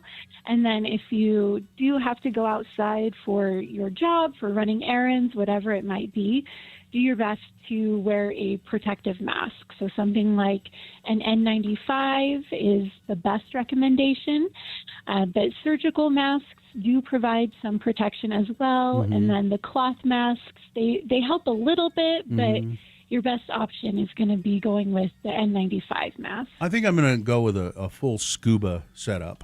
Just carry an oxygen just have a tank on my back. Probably work. A tank on my back, and that might work. It seems a little uncomfortable, but it's up to you. Well, I could use the exercise. And the smoke will get in your house too, won't it? Yeah, so do your best, of course, to keep windows closed when the air is bad, and then upgrade your filters that you have within your air conditioning system, things like that. So just look for the highest quality filters that you can. And also do your best to avoid creating more smoke inside. So burning candles and incense, if you have a fireplace, it's probably not the time to be using those kinds of things. Well, plus it's just hot, it's going to be hot. It's too warm, for sure. And then what, it says here, keep track of your health symptoms. What are we looking for there? Yeah, so especially if you have, like we were talking about, any pre-existing conditions, asthma, things like that. So just keep track if you're coughing more than normal, if you feel a little bit short of breath, try and pay extra attention to that. And then, of course, if your symptoms get worse, seek help from your doctor. I have a nebulizer, and I think anybody can buy one of those. And but you have to get a prescription if you want to have. You can put just saline in it, and that works pretty well. But you can also get albuterol for it. Mm-hmm. And I find when I get congested, just the saline will help. But the albuterol works a lot too. So ask your doctor about a nebulizer. I think everybody should have one, actually. Yeah, there's lots of really great tools out there, and sometimes it is, like you're saying, just a matter of checking in with your doctor, seeing what is available for you. Yeah. Anything else we need to know? My final recommendation is just to do what you can to support your community. If you have a neighbor that needs groceries, things like that can make a really big difference in difficult times like this. Yeah, you're right. Thank you, Elena. Yes, thank you. Nightingale, have a great day. What is it, nightingalecollege.? You can check everything out by visiting nightingale.edu. Oh, it's nightingale.edu. All right. Yep. Thank you. Thanks, Elena. Thank you. All right. There's your wellness check. Yeah. That nebulizer really, I use it almost every morning, actually. Works very well. Clears all the crud out of your lungs. I haven't been able to play disc golf for a while because of the smoke.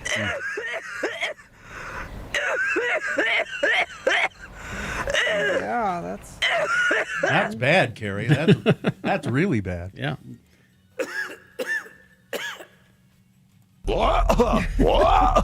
That's how I usually do it. Is that how you do it? All right.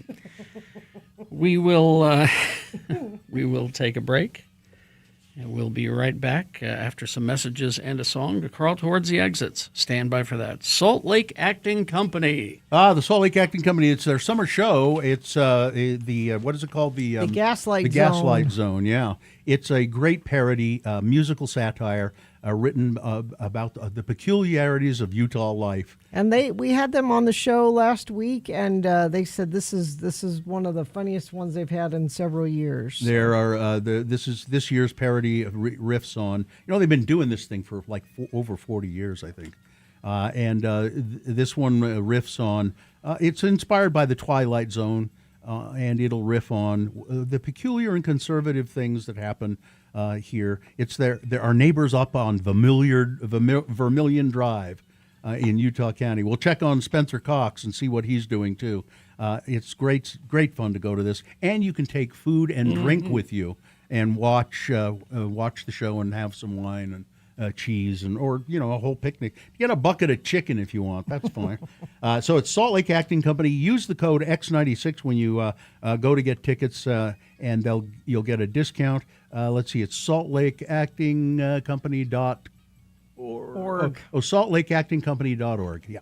There you go.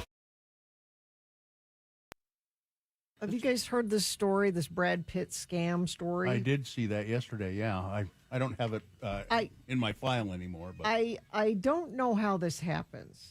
So a French woman who's revealed on a television show that she lost her life savings to scammers posing as Brad Pitt has received a wave of online harassment and mockery, and they've taken the interview down. It was on TV, and then they posted it on the internet, and they've taken it down because she's gotten such crap for it.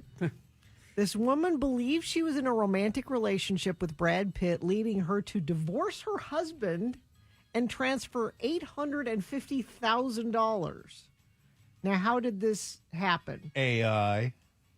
So, she got a DM from someone claiming to be Brad Pitt's mom. Brad Pitt's mom. Mm-hmm. Saying... Mrs. Pitt. Mrs. Mama Pitt, saying that her son needs someone like you in his life. And I'm going... Out of the blue. I've noticed your Instagram page, and you seem like the kind of person that my son... And so I'm going to give my son, Brad Pitt, your information so you can start communicating. Ooh. And so this scammer started communicating for months, communicated with this woman. My poor son, Brad Pitt, has trouble meeting women. Yeah. There's the premise. I wonder how many times the scammer reached out before they finally found this one woman. Yeah. I'm sure she wasn't the first one. But so he starts communicating with her and saying, "Oh, I'm suffering from kidney cancer, and it's not out there in the world yet. I don't want people to know." And the scammer sent these horribly photoshopped images. I saw the pictures, and they were bad. Of a guy in a hospital bed with obviously photoshopped Brad Pitt's face on it. Well, he's really sick. I mean, for months, $850,000, every penny she had, and he said, "I need help paying for my kidney cancer surgery." And then she saw in the news a picture of Brad Pitt with his new girlfriend. Oh. And went, "He's cheating on me." Well, one, I didn't know Brad has a new girlfriend. Oh, okay. But this woman must have other problems, obviously. But if you have seen the pictures, first that you would think Brad Pitt would reach out to you. Next, that you think he needs your money to pay for if he did have kidney cancer. Yeah. Mm-hmm. And then, but we're going to keep this all secret. And this kind of thing happens, though. And it's going to get worse. As the technology gets better and the AI gets even better, you're going to be able to have videos of Brad Pitt saying, I have kidney disease and I need your help. Yeah. It's I have gotten the classic plea from the Nigerian prince. Sure. I have received that. The classic. Yeah, and it still is being sent out. I And know why? somebody that fell for Because it works. Oh, there's the. Oh, if you go to x96.com/live, you can see the obviously. No, well, it just means he looks sick.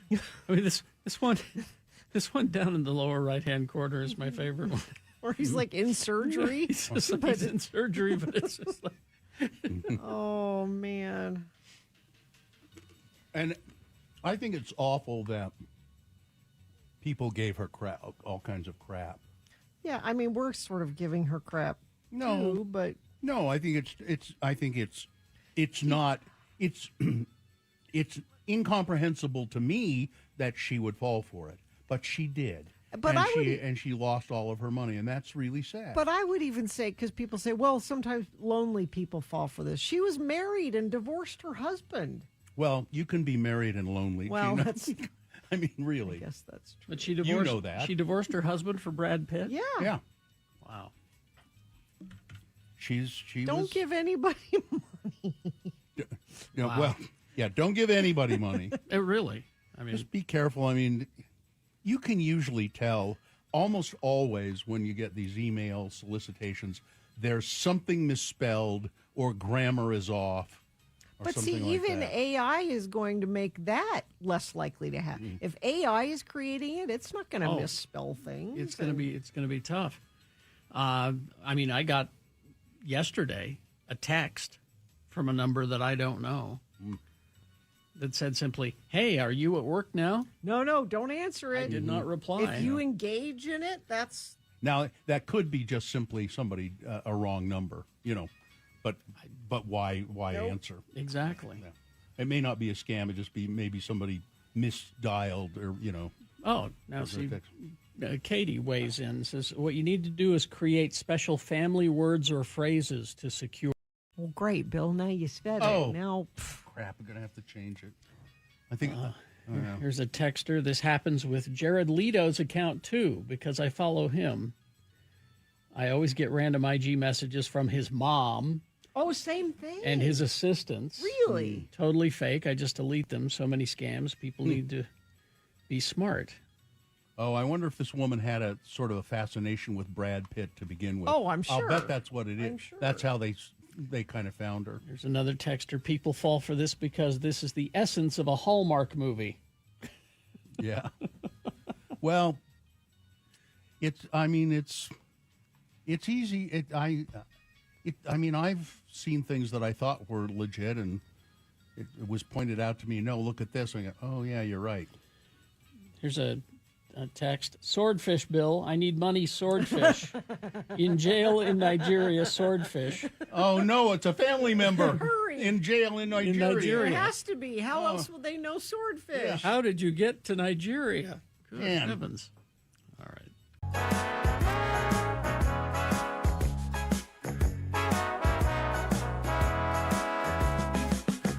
All right, 9:49.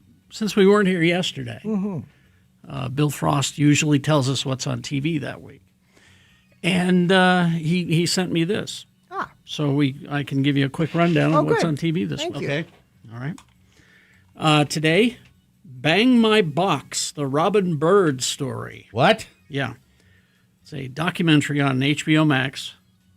A look at the life and wild times of New York City public access cable TV host Robin Bird, a sex-positive pioneer and proto-influencer whose 1977 to 1998 show became a lightning rod for the AIDS epidemic, safe sex, and free speech advocacy.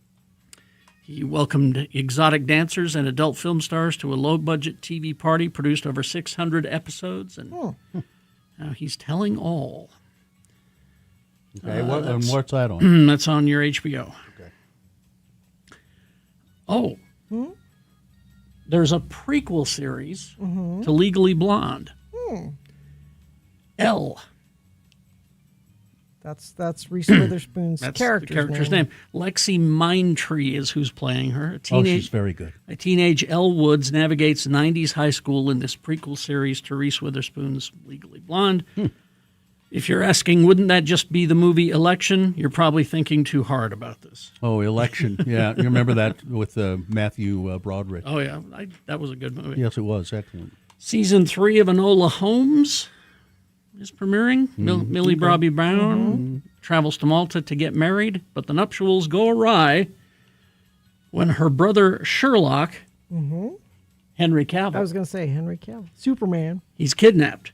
Uh-oh, is she going to save the day? I think she has to. Okay. Sounds like it. Let's see. X-Men 97 Season 2 premieres on your Disney Plus. Ready or Not 2, Here I Come will be available on Hulu. Oh, Friday, July 3rd, Silo, Season 3. I thought it was Thursday, but It's Friday, it says here. all right. Season 3 of Silo, which is a great show. Let's see. And The Simpsons Simpsly on Disney Plus. Is that on the movie? Friday. No. It's a new animated special, a riff on the talented Mr. Ripley. Oh. Con woman Marge Bouvier travels to Italy to bring Rich Seymour Skinner back to the U.S., but instead falls for his house guest, Homer Simpsly. Okay. I'll watch it. So it's a special. Yeah. And then on Saturday, it's the 4th of July, and there's a whole bunch of 4th of July specials that I can't even.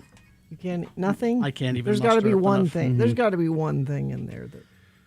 Well, let's see. Isn't there? Come on, Andy Williams Sings America. No, nothing like that. There's the Macy's 4th of July fireworks. Okay. Yeah, watch those instead of setting them off. How about that? Yeah, there you go. You got Christmas Under Construction, a Hallmark movie. No, thanks. Yeah, no. Disney Celebrates America, Nashville Star Spangled Bash. No, thanks. Not interested. Sublime's there for some reason. Well, you know. What if they? What? They're as country as anything. The Great American Block Party 250.